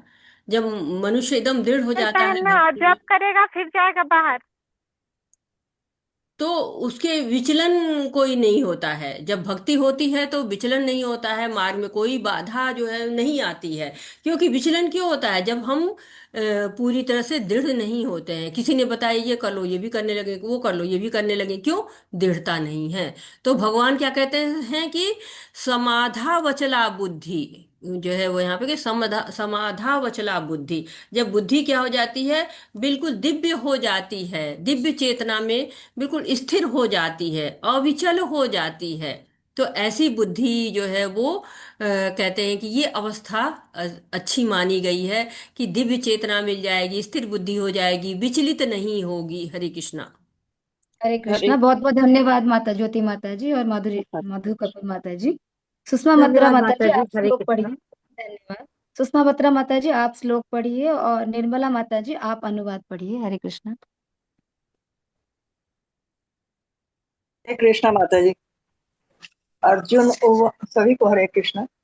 अर्जुन उवाच स्थितप्रज्ञस्य का भाषा समाधिस्थस्य केशव स्थितिर्धि किं प्राभेश प्रभाषेत किमासीत व्रजेत किम। हरे कृष्ण। हरे कृष्ण। हरे कृष्णा सभी को। अर्जुन ने कहा, हे कृष्ण, अध्यात्म में लीन चेतना वाले व्यक्ति स्थिर प्रज्ञ के क्या लक्षण हैं? वह कैसे बोलता है तथा उसकी भाषा क्या है? वह किस तरह बैठता और चलता है? हरे कृष्ण। हरे कृष्णा। जब भगवान कह देते हैं ना कि वो विचलित नहीं होगा, स्थिर हो जाएगा, दिव्य चेतना प्राप्त हो जाएगी, तो कहते हैं ऐसे लोग कैसे होते हैं? अर्जुन पूछ रहे हैं कि जो स्थिति जिनकी बिल्कुल दृढ़ हो जाती है, कृष्ण भावना मृत में स्थिर हो जाते हैं, तो उनकी जो है वो क्या हो जाता है, उनके लक्षण क्या होते हैं? कैसे जानेंगे हम कि वो कैसे? क्या क्या क्वेश्चन पूछे उन्होंने? किम प्रभाषेत, कैसे बोलता है वो? किमासीत, कैसे बैठता है? बैठने का मतलब ये थोड़ी ना कि हाँ उसको बैठना का तरीका थोड़े उसके बताया जा रहा है, मतलब कि वो कैसे अपनी इंद्रियों पर नियंत्रित करता है। और कहते हैं किम ब्रजेत, कैसे चलता है, यानी कि कैसे चलने का मतलब है कि वो कैसे उसका उद्देश्य क्या होता है चलने का। तो इस तरह से क्या लक्षण है, क्या ऐसे बोलता है, उसकी भाषा क्या है, किस तरह बैठता चलता है, ये उसके जो है वो प्रश्न आए हुए हैं अर्जुन के, और उनके आंसर अब भगवान से मिल रहे हैं। हरे कृष्णा। श्री भगवान उवाच प्रजहाति यदा कामान् सर्वान् पार्थ मनोगतान् आत्मन्यवेतात्मना तुष्टः स्थितप्रज्ञस्तदो उच्यते। हरे कृष्णा। श्री भगवान ने कहा, हे पार्थ, जब मनुष्य मनोधर्म से उत्पन्न होने वाली इंद्रिय तृप्ति की समस्त कामनाओं का परित्याग कर देता है और जब इस तरह से विशुद्ध हुआ उनका मन आत्मा में संतोष प्राप्त करता है, तो वह विशुद्ध दिव्य चेतना को प्राप्त स्थिर प्रज्ञ कहा जाता है। हरे कृष्णा। हरे कृष्णा। तो भगवान जो है स्थिति प्रज्ञ के लक्षण बता रहे हैं। का भाषा जो इसमें कहा गया था कि का भाषा, उसकी भाषा क्या होती है, यानी कि उसका लक्षण क्या होता है, उसका आंसर अब इस में दिया जा रहा है कि वो समस्त जो है वो इंद्रिय तृप्ति की कामनाओं का परित्याग कर देता है, यानी कि इंद्रियों पर नियंत्रण कर लेता है। ऋषिकेशा ऋषिकेन सेवनम, जो इंद्रियां हैं वो इंद्रियों के स्वामी की सेवा में लगा देता है। ये क्या है? मेथड है। कैसे करेगा? इस तरह से हम सब में इच्छा होती है ना कि हमें भगवान की इंद्रियों को संतुष्ट करना है। भगवान की इच्छा है तो उनको बढ़िया भोग लगाएंगे और उससे जो प्रसाद मिलेगा उसको खाएंगे, हमारी इंद्रियां भी संतुष्ट हो जाएंगी। तो जब भगवान को संतुष्ट करते हैं तो हमारी इंद्रियां भी संतुष्ट होती हैं। लेकिन अगर हम इंद्रिय भोगों की तरफ भागते हैं ना, अगर हमें कहेंगे कि हाँ हमें हमारी इंद्रियों को तृप्त होना है, तो उनकी मांग तो कभी खत्म ही नहीं होती, बढ़ती ही चली जाती है। कैसे होता है ना, साइकिल है तो मोटरसाइकिल चाहिए, मोटरसाइकिल है तो कार चाहिए, कार है तो फिर लग्जरी कार चाहिए, लग्जरी कार है तो फिर हेलीकॉप्टर चाहिए, हेलीकॉप्टर है तो चार्टर प्लेन चाहिए, खत्म ही नहीं होता है। इसकी जो है तुलना की जाती है खुजली से। जैसे खुजाने की इच्छा होती है ना, तो खुजाते जाओ खुजाते जाओ, अंत में क्या होता है? खून ही निकलता है। तो इंद्रियों की मांग जो है, जो हम अगर पूरी करते जाए तो अंत में एक स्थिति ऐसी ही आती है ना। जब तक देखिए बच्चा कहता है मोटरसाइकिल खरीद दो, माँ बाप चट से खरीद देते हैं। क्यों? क्योंकि उनके पास है, बजट है, खरीद सकते हैं। फिर बच्चा कहेगा कार खरीद दो, माँ बाप वो भी खरीद देते हैं। लेकिन एक समय ऐसा आता है कि जो खत्म हो जाती स्थिति, नहीं खरीद सकते हैं। या तो धन का अभाव हो जाता है, या पार्किंग का अभाव हो जाता है, या फिर कोई ना कोई अभाव हो जाता है ना। तो दुख तो एक समय ऐसा होता है कि वो स्थिति आनी आनी है। तो क्यों ना ऐसी स्थिति की जाए कि संतुष्टि हो, भगवान को संतुष्ट करेंगे, खुद भी संतुष्ट हो जाएंगे। हरे कृष्णा। दुःखेषु सुनु उद्विग्नमना सुखेषु विगतस्पृहः वीतराग भय क्रोध स्थित धीर मुनि उच्यते। हरे कृष्णा, जो त्रय तापों के होने पर भी मन में विचलित नहीं होता अथवा सुख में प्रसन्न नहीं होता, और जो आसक्ति भय तथा क्रोध से मुक्त है, वह स्थिर मन वाला मुनि कहलाता है। हरे कृष्णा। तो दूसरा प्रश्न आ गया कि ये जो है वो कैसे आचरण करता है। तो जो त्रय तापों से विचलित नहीं होता है। त्रय ताप, तीन ताप होते हैं। किसी को पता है तीन ताप कौन से होते हैं? हरे आदि कृष्ण। भौतिक, आदि दैविक, आदि आत्मिक। हाँ जी हाँ, तीन ताप होते। आदि दैविक, जो कि देव से मिलते हैं, बाढ़ आ जाती है, भूकंप आ जाता है, कोई दैवी प्रकोप हो जाता है। आदि भौतिक यानी कि दूसरे जीवों से मिल जाता है, कभी मलेरिया हो जाता है, कभी सांप काट लेता है। या फिर आध्यात्म होता है, जो कि खुद के ही विचार कष्ट होते हैं ना। कभी कभी हमें उल्टी सीधी बातें सोचते हैं और कष्ट में रहते हैं, उनने ये कह दिया, उनने वो कह दिया। तो मन में या उन ईर्ष्या आती है कि उनके पास ये हो गया, हमारे पास ये नहीं हो गया। तो ये सारी जो है क्या होते हैं, तीन ताप होते हैं। तीन तापों से लोग परेशान रहते हैं। वीतरागा भया क्रोधा। और साथ ही साथ कहते हैं कि आसक्ति रहती है, इंद्रिय विषयों की तरफ आसक्ति होती है। और उन्हीं की तरफ भागते रहते हैं कि हाँ हमको और जो है वीत मतलब मुक्त हो जाना। राग मतलब आसक्ति। भय जो है वो होता है, भविष्य के लिए भय होता है। क्रोध कब आता है? जबकि हमारी इच्छाएं पूरी नहीं होती हैं। तो ये आसक्ति के कारण, भय के कारण, क्रोध के कारण क्या होता है कि वो परेशान रहता है। जो कि स्थिर मुनि वाला होता है, जो स्थिति प्रज्ञ होता है, वो तो बस अवश्य रचवे कृष्णा। कोई क्रोध नहीं आता है, कोई आसक्ति नहीं है। क्योंकि आसक्ति आती है, क्रोध आता है, तो क्या होता है, हमने पढ़ा है पहले लेवल 1 में, अभी आगे आएगा। कामात क्रोधा भी जायते, कामनाएं करिए तो क्रोध आएगा। इस सबसे मुक्त होता है वो स्थिति प्रज्ञ है। अब ये नहीं है कि खूब अच्छी अच्छी ड्रेसेस चाहिए, खूब अच्छा अच्छा घर चाहिए, खूब अच्छी अच्छी पड़ोस चाहिए, खूब अच्छा फ्लैट चाहिए। ये सब उसको नहीं चाहिए होता है, क्योंकि वो मतलब जो भी है संतुष्ट है। असंतुष्ट नहीं होता तो क्रोध भी नहीं आता है, भय भी नहीं होता है कि कोई धन लूट लेगा, इस तरह की परेशानी भी नहीं रहती है। ऐसा व्यक्ति क्या कहता है, स्थिर मन वाला मुनि कहलाता है। हरे कृष्णा। हरे कृष्णा। यह सर्वत्र न अभि स्नेहस्त तत्राप्य शुभाशुभम नाभिनन्दन्ति न द्वेष्टि न तस्य प्रज्ञा प्रतिष्ठिता। हरे हरे कृष्णा। इस भौतिक जगत में जो व्यक्ति न तो शुभ की प्राप्ति से हर्षित होता है और न अशुभ के प्राप्त होने पर उससे घृणा करता है, वह पूर्ण ज्ञान में स्थिर होता है। हरे कृष्ण। हरे कृष्णा। तो क्या करें, ये भौतिक जगत है ना, इसमें हमेशा हलचल मची रहती है, शुभ होता रहता है, कभी अशुभ होता रहता है। आज अच्छा है, कल बुरा है, द्वंद्व होता ही रहता है। तो स्थिति प्रज्ञ जो होता है ना, उसको कोई फर्क ही नहीं पड़ता। उसको परिणाम जो है अप्रभावित करते रहते हैं, प्रभाव डालते ही नहीं है। परिणाम अच्छा हो बुरा हो, क्यों? कृष्ण पे आश्रित है ना। जो होगा भगवान की इच्छा से हो रहा है, भगवान की चाहना से हो रहा है। तो वो पूर्ण ज्ञान में होता है, न उसे किसी से घृणा है कि अशुभ हो जाएगा तो उसे घृणा भी नहीं, शुभ हो जाएगा तो हर्षित भी नहीं। ऐसा नहीं, भक्तों पे कष्ट नहीं आते हैं। प्रहलाद महाराज पे कितने कष्ट आए, लेकिन वो विचलित नहीं होते हैं। हरे कृष्णा। हरे कृष्णा। बहुत बहुत धन्यवाद सुषमा माता जी। हरे कृष्ण। अनुकंपा माता जी धन्यवाद। आप। धन्यवाद माता धन्यवाद। जी। धन्यवाद अनुकंपा माता जी, आप श्लोक पढ़िए। कला माता जी आप अनुवाद पढ़िए। हरे कृष्णा। हरे कृष्ण माता जी, बहुत धन्यवाद। प्रणाम माता जी सभी को।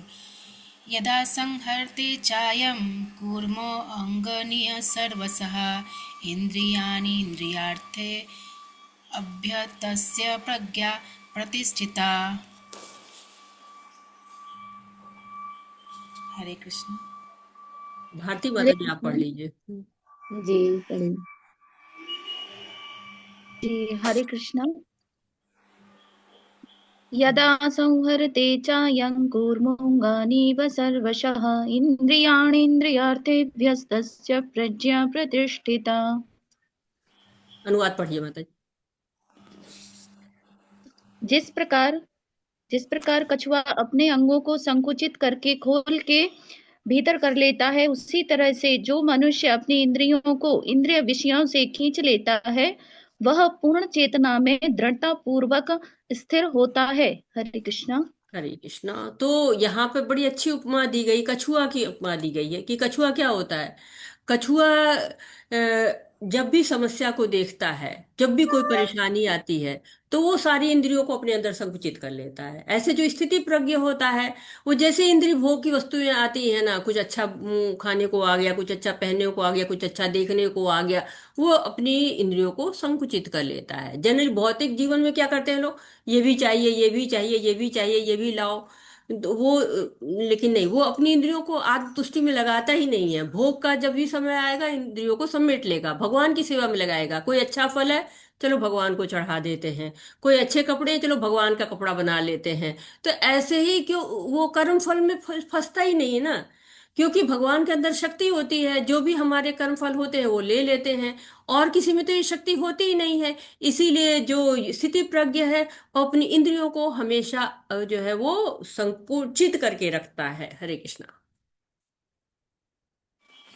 विषया विनिवर्तन्ते निराहारस्य देहिनः रसवर्जं रसोऽप्यस्य परं दृष्ट्वा निर्वर्तते। देहधारी जीव इंद्रिय भोग से भले ही निवृत्त हो जाए, पर उसमें इंद्रिय भोगों की इच्छा बनी रहती है। लेकिन उत्तम रस के अनुभव होने से ऐसे कार्यों को बंद करने पर वह भक्ति में स्थिर हो जाता है। हरे कृष्णा माता जी, दंडवत हरे प्रणाम। कृष्णा। तो मुझे ये श्लोक बहुत अच्छा लगता है, बहुत सुंदर श्लोक है। मुझे ये लाइन परम दृष्ट्वा निवर्तते बहुत अच्छी लगती है कि उत्तम रस का यदि अनुभव हो जाए, परम का अनुभव हो जाए, अच्छा स्वाद मिल जाए, तो फिर चाहिए ही नहीं कुछ ना, खराब चीजें क्यों खाएंगे। अच्छा अच्छा मिल जाएगा, खूब बढ़िया बढ़िया रसगुल्ले पेड़ा बर्फी मिल रहा है, तो कड़वा करेला कौन खाना चाहेगा। उसी तरह से अगर भगवान के नाम रूप गुण लीला का रसा स्वादन हो गया, तो इंद्रिय विषयों का जो रस है वो कौन लेना चाहेगा। क्यों, कष्ट ही तो मिलना है। जब हमें पता है कि ये करेंगे तो हमें कष्ट होगा, कौन करना चाहेगा। तो ऐसे व्यक्ति क्या करते हैं, वो अपनी जितनी कामनाएं हैं त्याग देते हैं, इंद्रियों को नियंत्रित कर लेते हैं, भौतिक इच्छाओं को त्याग के खुद में संतुष्ट आत्मा राम हो जाते हैं, अपने ही आत्मा में रमण करने लगते हैं। तो भक्ति में जितना रस है ना, सर्वोच्च रस है, निम्न रस कौन लेना है। अगर आपको बिल्कुल बढ़िया फर्स्ट क्लास जो है वो उसमें आपका रिजर्वेशन हो गया है, तो फिर आप जो है वो साधारण डिब्बे में क्यों बैठ के जाना चाहेंगे, कोई नहीं चाहेगा। इसीलिए जो स्थिति प्रज्ञ होते हैं वो बिल्कुल अपनी भक्ति में स्थिर रहते हैं और परम दृष्टवा निवर्ते, परम रस का सुख भोगते रहते हैं। हरे कृष्णा। यततो हि अपि कौन्तेय पुरुषस्य विपश्चितः इन्द्रियाणि प्रमाथीनि हरन्ति प्रसर्वं मनः। हरे कृष्ण। हे अर्जुन, इंद्रियां इतनी प्रबल तथा वेगवान है कि वह उस विवेकी पुरुष के मन को भी बलपूर्वक कर लेती है, जो उन्हें वश में करने का प्रयत्न करता है। हरे कृष्ण माता जी। हरे कृष्ण। तो यहाँ पे क्या बताइए कि इंद्रियां कितनी प्रबल हैं, कितनी, मतलब समझिए कि बड़े बड़े ऋषि मुनियों का पतन कर देती हैं। विश्वामित्र जैसे महर्षि, महान योगी, और उनको भी आना पड़ा विषय भोग में मेनका के साथ। तो मन इतना अनियंत्रित है। कितने सालों से विश्वामित्र जी तपस्या कर रहे थे, और मेनका की केवल पायल की ध्वनि सुनते हैं और उनकी जो है वो तपस्या टूट जाती। तो मन कितना अनियंत्रित है। इसलिए इंद्रियों को बिल्कुल स्वतंत्र खुला नहीं छोड़ना चाहिए, उनको वश में रखना चाहिए। क्योंकि जैसे सपेरा होता है ना, सांप को एकदम से वश में करके वो पोटली में रखे रहता है, वैसे ही अपनी इंद्रियों भी बहुत वेगवान है, उनको बहुत दबा के रखना पड़ता। सर्प कितने वेगवान होते हैं, बलवान होते हैं, तो उनको वश में जब करता है सपेरा, तो बिल्कुल दबा के रखता है पोटली में। वैसे ही मन को भी रखना चाहिए, अर्जुन को भगवान बता रहे हैं। हरे कृष्णा। तानि सर्वाणि संयम्य युक्त आसीत् मत्परः वशे हि इन्द्रियाणि तस्य प्रज्ञा प्रतिष्ठिता।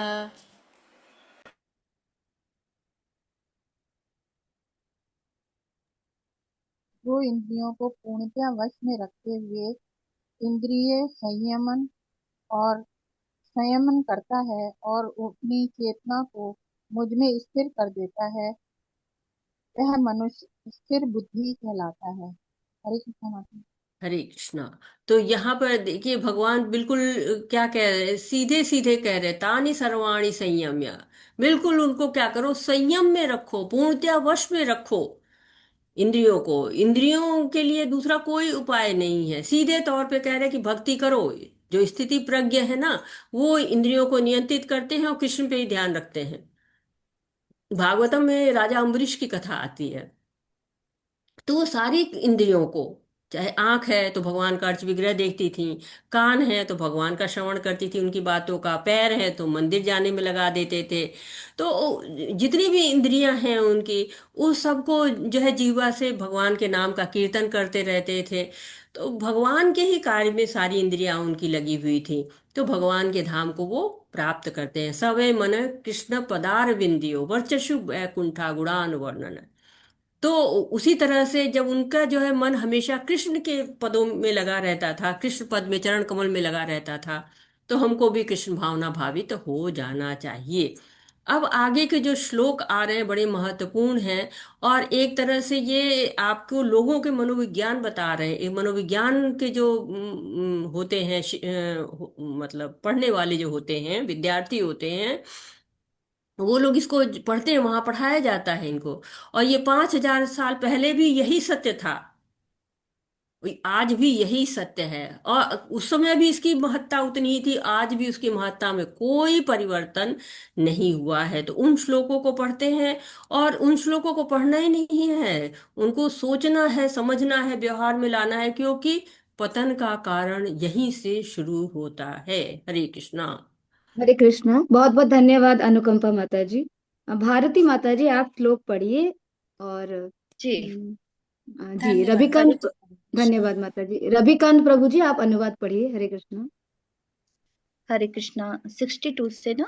जी जी माता जी। ध्यायतो विषयान् पुंसस्सङ्गस्तेषूपजायते सङ्गात् संजायते कामः कामात् क्रोधोऽभिजायते। हरे कृष्ण। रविकांत प्रभु जी पढ़िए। जी माता जी। हरे कृष्ण। हरे कृष्ण। इंद्रिय विषयों का चिंतन करते हुए मनुष्य की उनमें आसक्ति उत्पन्न हो जाती है, और ऐसी आसक्ति से काम उत्पन्न होता है, और फिर काम से क्रोध प्रकट होता है। हरे कृष्णा। माता जी अगला श्लोक भी पढ़ लीजिए। जी क्रोधात् भवति सम्मोहः सम्मोहात् स्मृतिविभ्रमः स्मृतिभ्रंशात् बुद्धि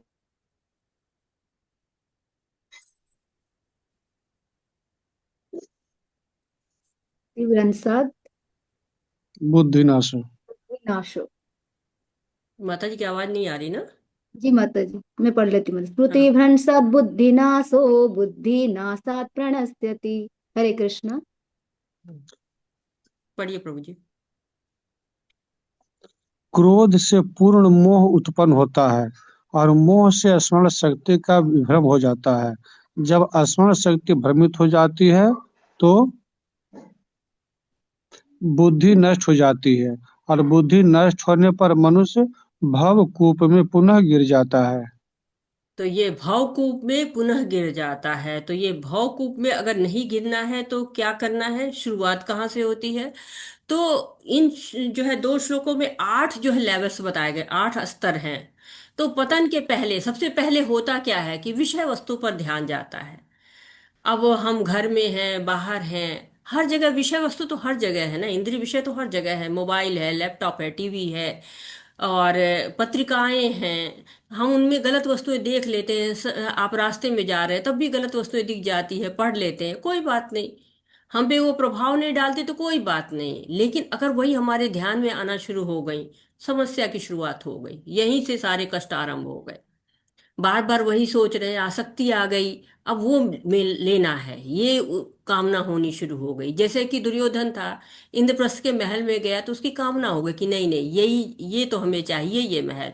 और अंत किसमें हुआ? महाभारत में। कामना तो पूरी नहीं हुई, लेकिन पतन जरूर हो गया। तो जब कामना पूरी नहीं होती तो क्या है? क्रोध आता है। क्रोध आना शुरू होता है कि नहीं, ये तो हमें चाहिए ही चाहिए।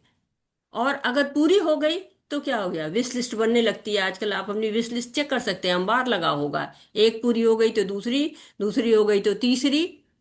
तो क्रोध आया तो फिर सम्मोह लेके रहूंगा, ये तो मिलेगा कैसे नहीं जो है। अगर बच्चे हैं तो माँ बाप की जो है वो जान खाना शुरू की, नहीं नहीं हमें दिलाओ, हमें चाहिए चाहिए। स्मरण शक्ति का नाश हो गया, आगा पीछा कुछ नहीं सोच रहे। फादर समझा रहा, मदर समझा रही, कोई मतलब नहीं, हमें तो चाहिए ही चाहिए। सब समाप्त, बुद्धि का नाश हो गया, गलत व्यवहार करने लगे। अपमान, बड़ों का अपमान तक करने लगते हैं। दूसरों का अपमान करें तो ठीक ही है, माँ बाप का भी अपमान, गुरु का अपमान, दुर्व्यवहार, जो भी रास्ते में बाधक सबका अपमान। समाज में ऐसे बहुत सारे उदाहरण आपको देखने पढ़ने को मिल जाएंगे। लूट खसोट, हत्या, एसिड फेंकना और न जाने क्या क्या, मतलब। तो अगर किसी भी स्तर पे हम रुक जाते हैं, इसमें से कोई भी स्तर पे हम रुक जाते हैं, तो हमें कोई परेशानी नहीं होगी, पतन नहीं होगा। हो सकता है आज हम इस चीज को चाह रहे हैं, आज नहीं मिल रहा है, कल मिल जाए। लेकिन हम अगर उसके पीछे पड़ जाते हैं, तीव्र आसक्ति हो जा रही है, कामना बढ़ती चली जा रही है, मानसिक संतुलन बिगड़ता चला जा रहा है, सही गलत का ध्यान ही नहीं है, तो क्या है? पतन है। रुकना है हमको। हमको इस तरह से पतन पे, रास्ते पे नहीं जाना है। धन नहीं है, कुछ दिन बाद हो जाएगा। चीज नहीं मिल रहा है, कुछ दिन बाद हो जाएगी। नहीं होगी तो भी क्या है? अब तक तो जी रहे थे ना उसके बिना। कहीं किसी भी स्तर पे हम समझा सकते हैं अपने आप को। तो भगवत गीता हमारी बहुत मदद करती है इसमें। जीवन में अगर हम भगवत गीता को उतार लें तो हमारी बहुत सी सारी समस्याओं का हल हो सकता है। क्यों? हमको बताती है कि हमको क्या करना है। हमको भगवान से जुड़ना है, भगवान की संतुष्टि करनी है, हमारी अपनी संतुष्टि नहीं करनी है। अगर भगवान संतुष्ट हो जाएंगे तो हम तो स्वयं ही संतुष्ट हो जाएंगे। हरे कृष्णा। पढ़िए। हरे पढ़िए कृष्णा। माता। भारती माता जी पढ़िए माता जी। जी हरे कृष्ण।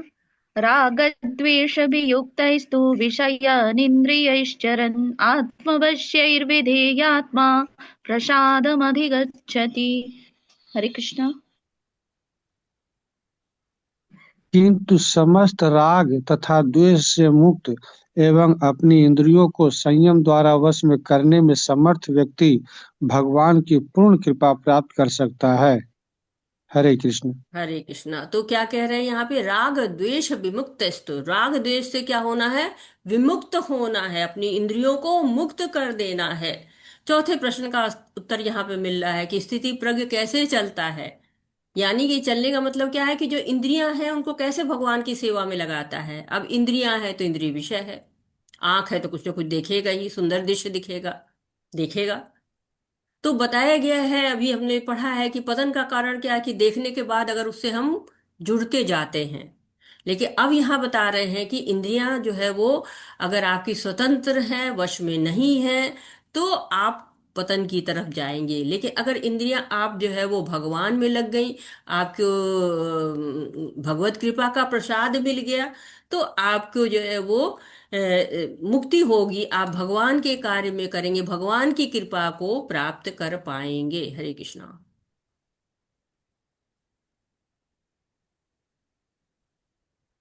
हरे कृष्णा। हरे कृष्णा। भारती माता जी पढ़िए आप।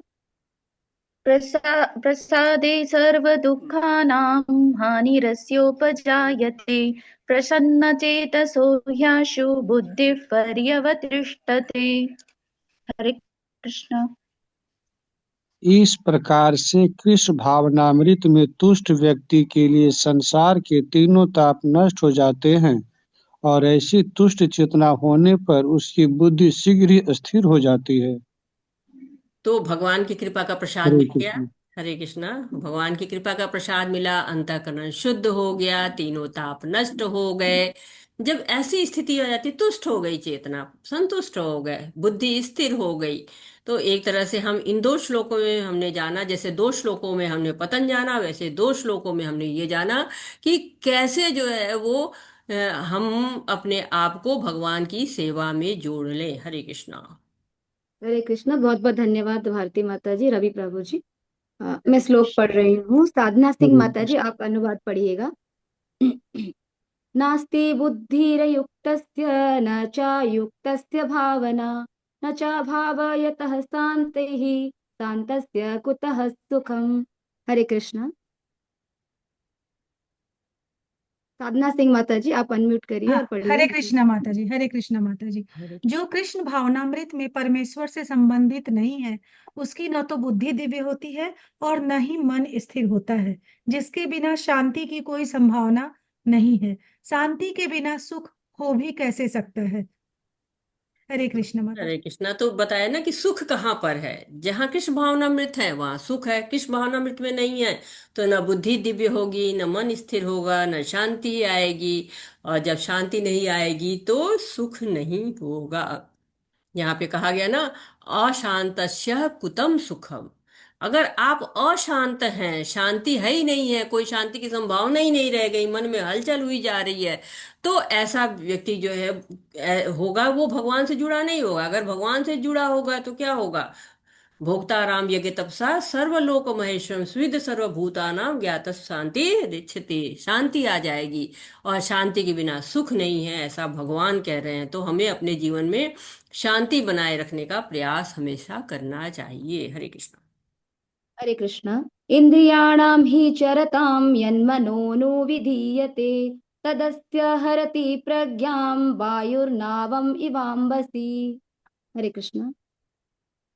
जिस प्रकार पानी में तैरती नाव को प्रचंड वायु दूर बहा ले जाती है, उसी प्रकार विचरणशील इंद्रियों में से कोई एक जिस पर मन निरंतर लगा रहता है, मनुष्य की बुद्धि को हर लेती है। हरे कृष्ण। हरे कृष्णा। तो इसके पहले वाले श्लोक में जो भगवान ने कहा था कि अयुक्तस्य, जो है कृष्ण भावना से जुड़ा ही नहीं है, वो उसकी स्थिति अलग होती है। वो क्या होता है, भगवान से युक्त नहीं है तो उसकी इंद्रियां उसको विचलित करती रहेंगी। जैसे सुनामी आता है ना, पूरा गांव का गांव बढ़ जाता है, बाढ़ आती है, पूरा जो है नदी पूरे गांव को बहा ले जाती है। अब इतना तेज वायु चलती है तो नाव भी नहीं टिक पाती है। अनाउंसमेंट होती है ना कि मछुआरे अपने नाव को न लेके जाएं, तेज हवाएं बहेंगी, तेज लहरें आएंगी। ये वार्निंग है ना, उसी तरह से ये भी वार्निंग है कि इंद्रियां जब मन के साथ क्या करती हैं, मेल कर लेती हैं। मेल मतलब होता है ना कि इंद्रियों ने एकदम एक दूसरे के साथ जो है चट्टा पट्टा हो गए, सखी सखी बन गए, तो होता क्या है, जब वैसा होता है तो बुद्धि हरण हो जाती है। और बुद्धि हरण हो जाती है क्योंकि हमने जो है पढ़ा है लेवल 1 में कि मन बड़ा प्रबल होता है ना। चंचलम ही मना कृष्ण प्रमथा बलो दृढ़ तस्याहम निग्रहम मन्ये वायु रीव दुष्क्रम। वायु को रोकना आसान है लेकिन मन को रोकना आसान नहीं है, क्योंकि वो जो है वो मन जो है वो क्या करता है, निरंतर जो है वो लगा रहता है किसी इंद्रिय विषय में और मनुष्य की बुद्धि को हर लेता है। तो कहते हैं कि वायु के जो है वो वायु के अस्त्र शस्त्र बन गए हैं, वायु के जो है वो सिलेंडर बन गए हैं, लेकिन वायु मन का अभी तक कोई न सिलेंडर बनाया है, न ही उसका कोई अस्त्र शस्त्र बन पाया है। उसको जो है बहुत ही मुश्किल है उससे अपने आप को दूर रखना, क्योंकि बुद्धि तक को हरण कर ले रहा है। हरे कृष्णा। हरे कृष्ण। तस्माद्यस्य महाबाहो निगृहीतानि सर्वसः इन्द्रियाणि इन्द्रियार्थेभ्यः तस्य प्रज्ञा प्रतिष्ठिता। हरे कृष्ण। हरे कृष्ण। अतः हे महाबाहो, जिस पुरुष की इंद्रियां अपने अपने विषयों से सब प्रकार से विरक्त होकर उसके वश में है, उसी की बुद्धि निसंदेह स्थिर है। तो किसकी हरे बुद्धि कृष्ण। स्थिर है? जिसकी इंद्रिय तृप्ति की प्रबल भावनाओं को नियंत्रित कर लिया है, इंद्रियों की जितनी भी आसक्ति सब भगवान में लगा दिया। यही स्थिति स्थिति प्रज्ञता की स्थिति होती है कि मन और इंद्रियां वश में है। जिसकी मन और इंद्रियां वश में नहीं है, वो क्या है, वो स्थिति प्रज्ञ नहीं है। हरे कृष्णा। हरे कृष्ण। यानि सा सर्वभूतानां तस्यां जागर्ति संयमी यस्यां जागृति भूतानि सा सा पश्यतो मुनेः। हरे कृष्ण। हरे कृष्ण। जो सब जीवों के लिए रात्रि है, वह आत्म संयमी के जागने का समय है, और जो समस्त जीवों के जागने का समय है, वह आत्मनिरीक्षक मुनि के लिए रात्रि है। हरे कृष्ण। हरे कृष्णा। तो अब एक तरह से ये अंतर जानिए कि एक साधारण मनुष्य कैसा होता है, कि स्थिति प्रज्ञ मनुष्य कैसा होता है। आप जो स्थिति प्रज्ञ हैं, आप इस्कॉन में ब्रह्मचारियों को देख लीजिए। आप जो मंगल आरती के लिए जा रहे हैं 4:30 बजे, आपको कहा गया कि 4:30 बजे आप जुड़िए। और जो ब्रह्मचारी होते हैं वो क्या सवेरे 3 बजे उठते हैं, 3 बजे से उठते हैं, तभी तो वो मंदिर की सफाई करते हैं, अर्च विग्रह को सजाते हैं, संवारते हैं, उनके जो है कार्य जो होते हैं उनको पूरा करते हैं। तो साधारण लोग तो बिल्कुल ही रात के 2 बजे तक पार्टी कर रहे हैं, टीवी देख रहे हैं, फिर 10-12 बजे सवेरे तक उठ रहे हैं। तब तक तो यहाँ मंगला आरती हो गई, दर्शन आरती हो गई, जपमाला सब हो गया, आधे दिन का काम ही हो गया। तो आधे दिन का काम हो गया तो ऐसे लोग क्या होते, सोते भी जल्दी हैं। तो एक सकाम कर्मी जो होते हैं और भक्त होते हैं, दोनों की दिनचर्या अलग अलग होती है। जो लोग आत्म साक्षात्कार नहीं कर रहे हैं, अविद्या में हैं और वो सोए हुए हैं, उनके लिए अंधकार अज्ञान सब है, सोए हैं। लेकिन जो भगवान के सच्चिदानंद स्वरूप का अनुभव करते हैं वो तो जगे हुए हैं, ज्ञान में हैं। तो अज्ञानी और ज्ञानी में यही अंतर होता है कि वो जो आत्मसंयमी के जागने का समय दूसरा है, और जो लोग साधारण लोग हैं उनके जागने का समय दूसरा है, उनकी रात भी दूसरी है,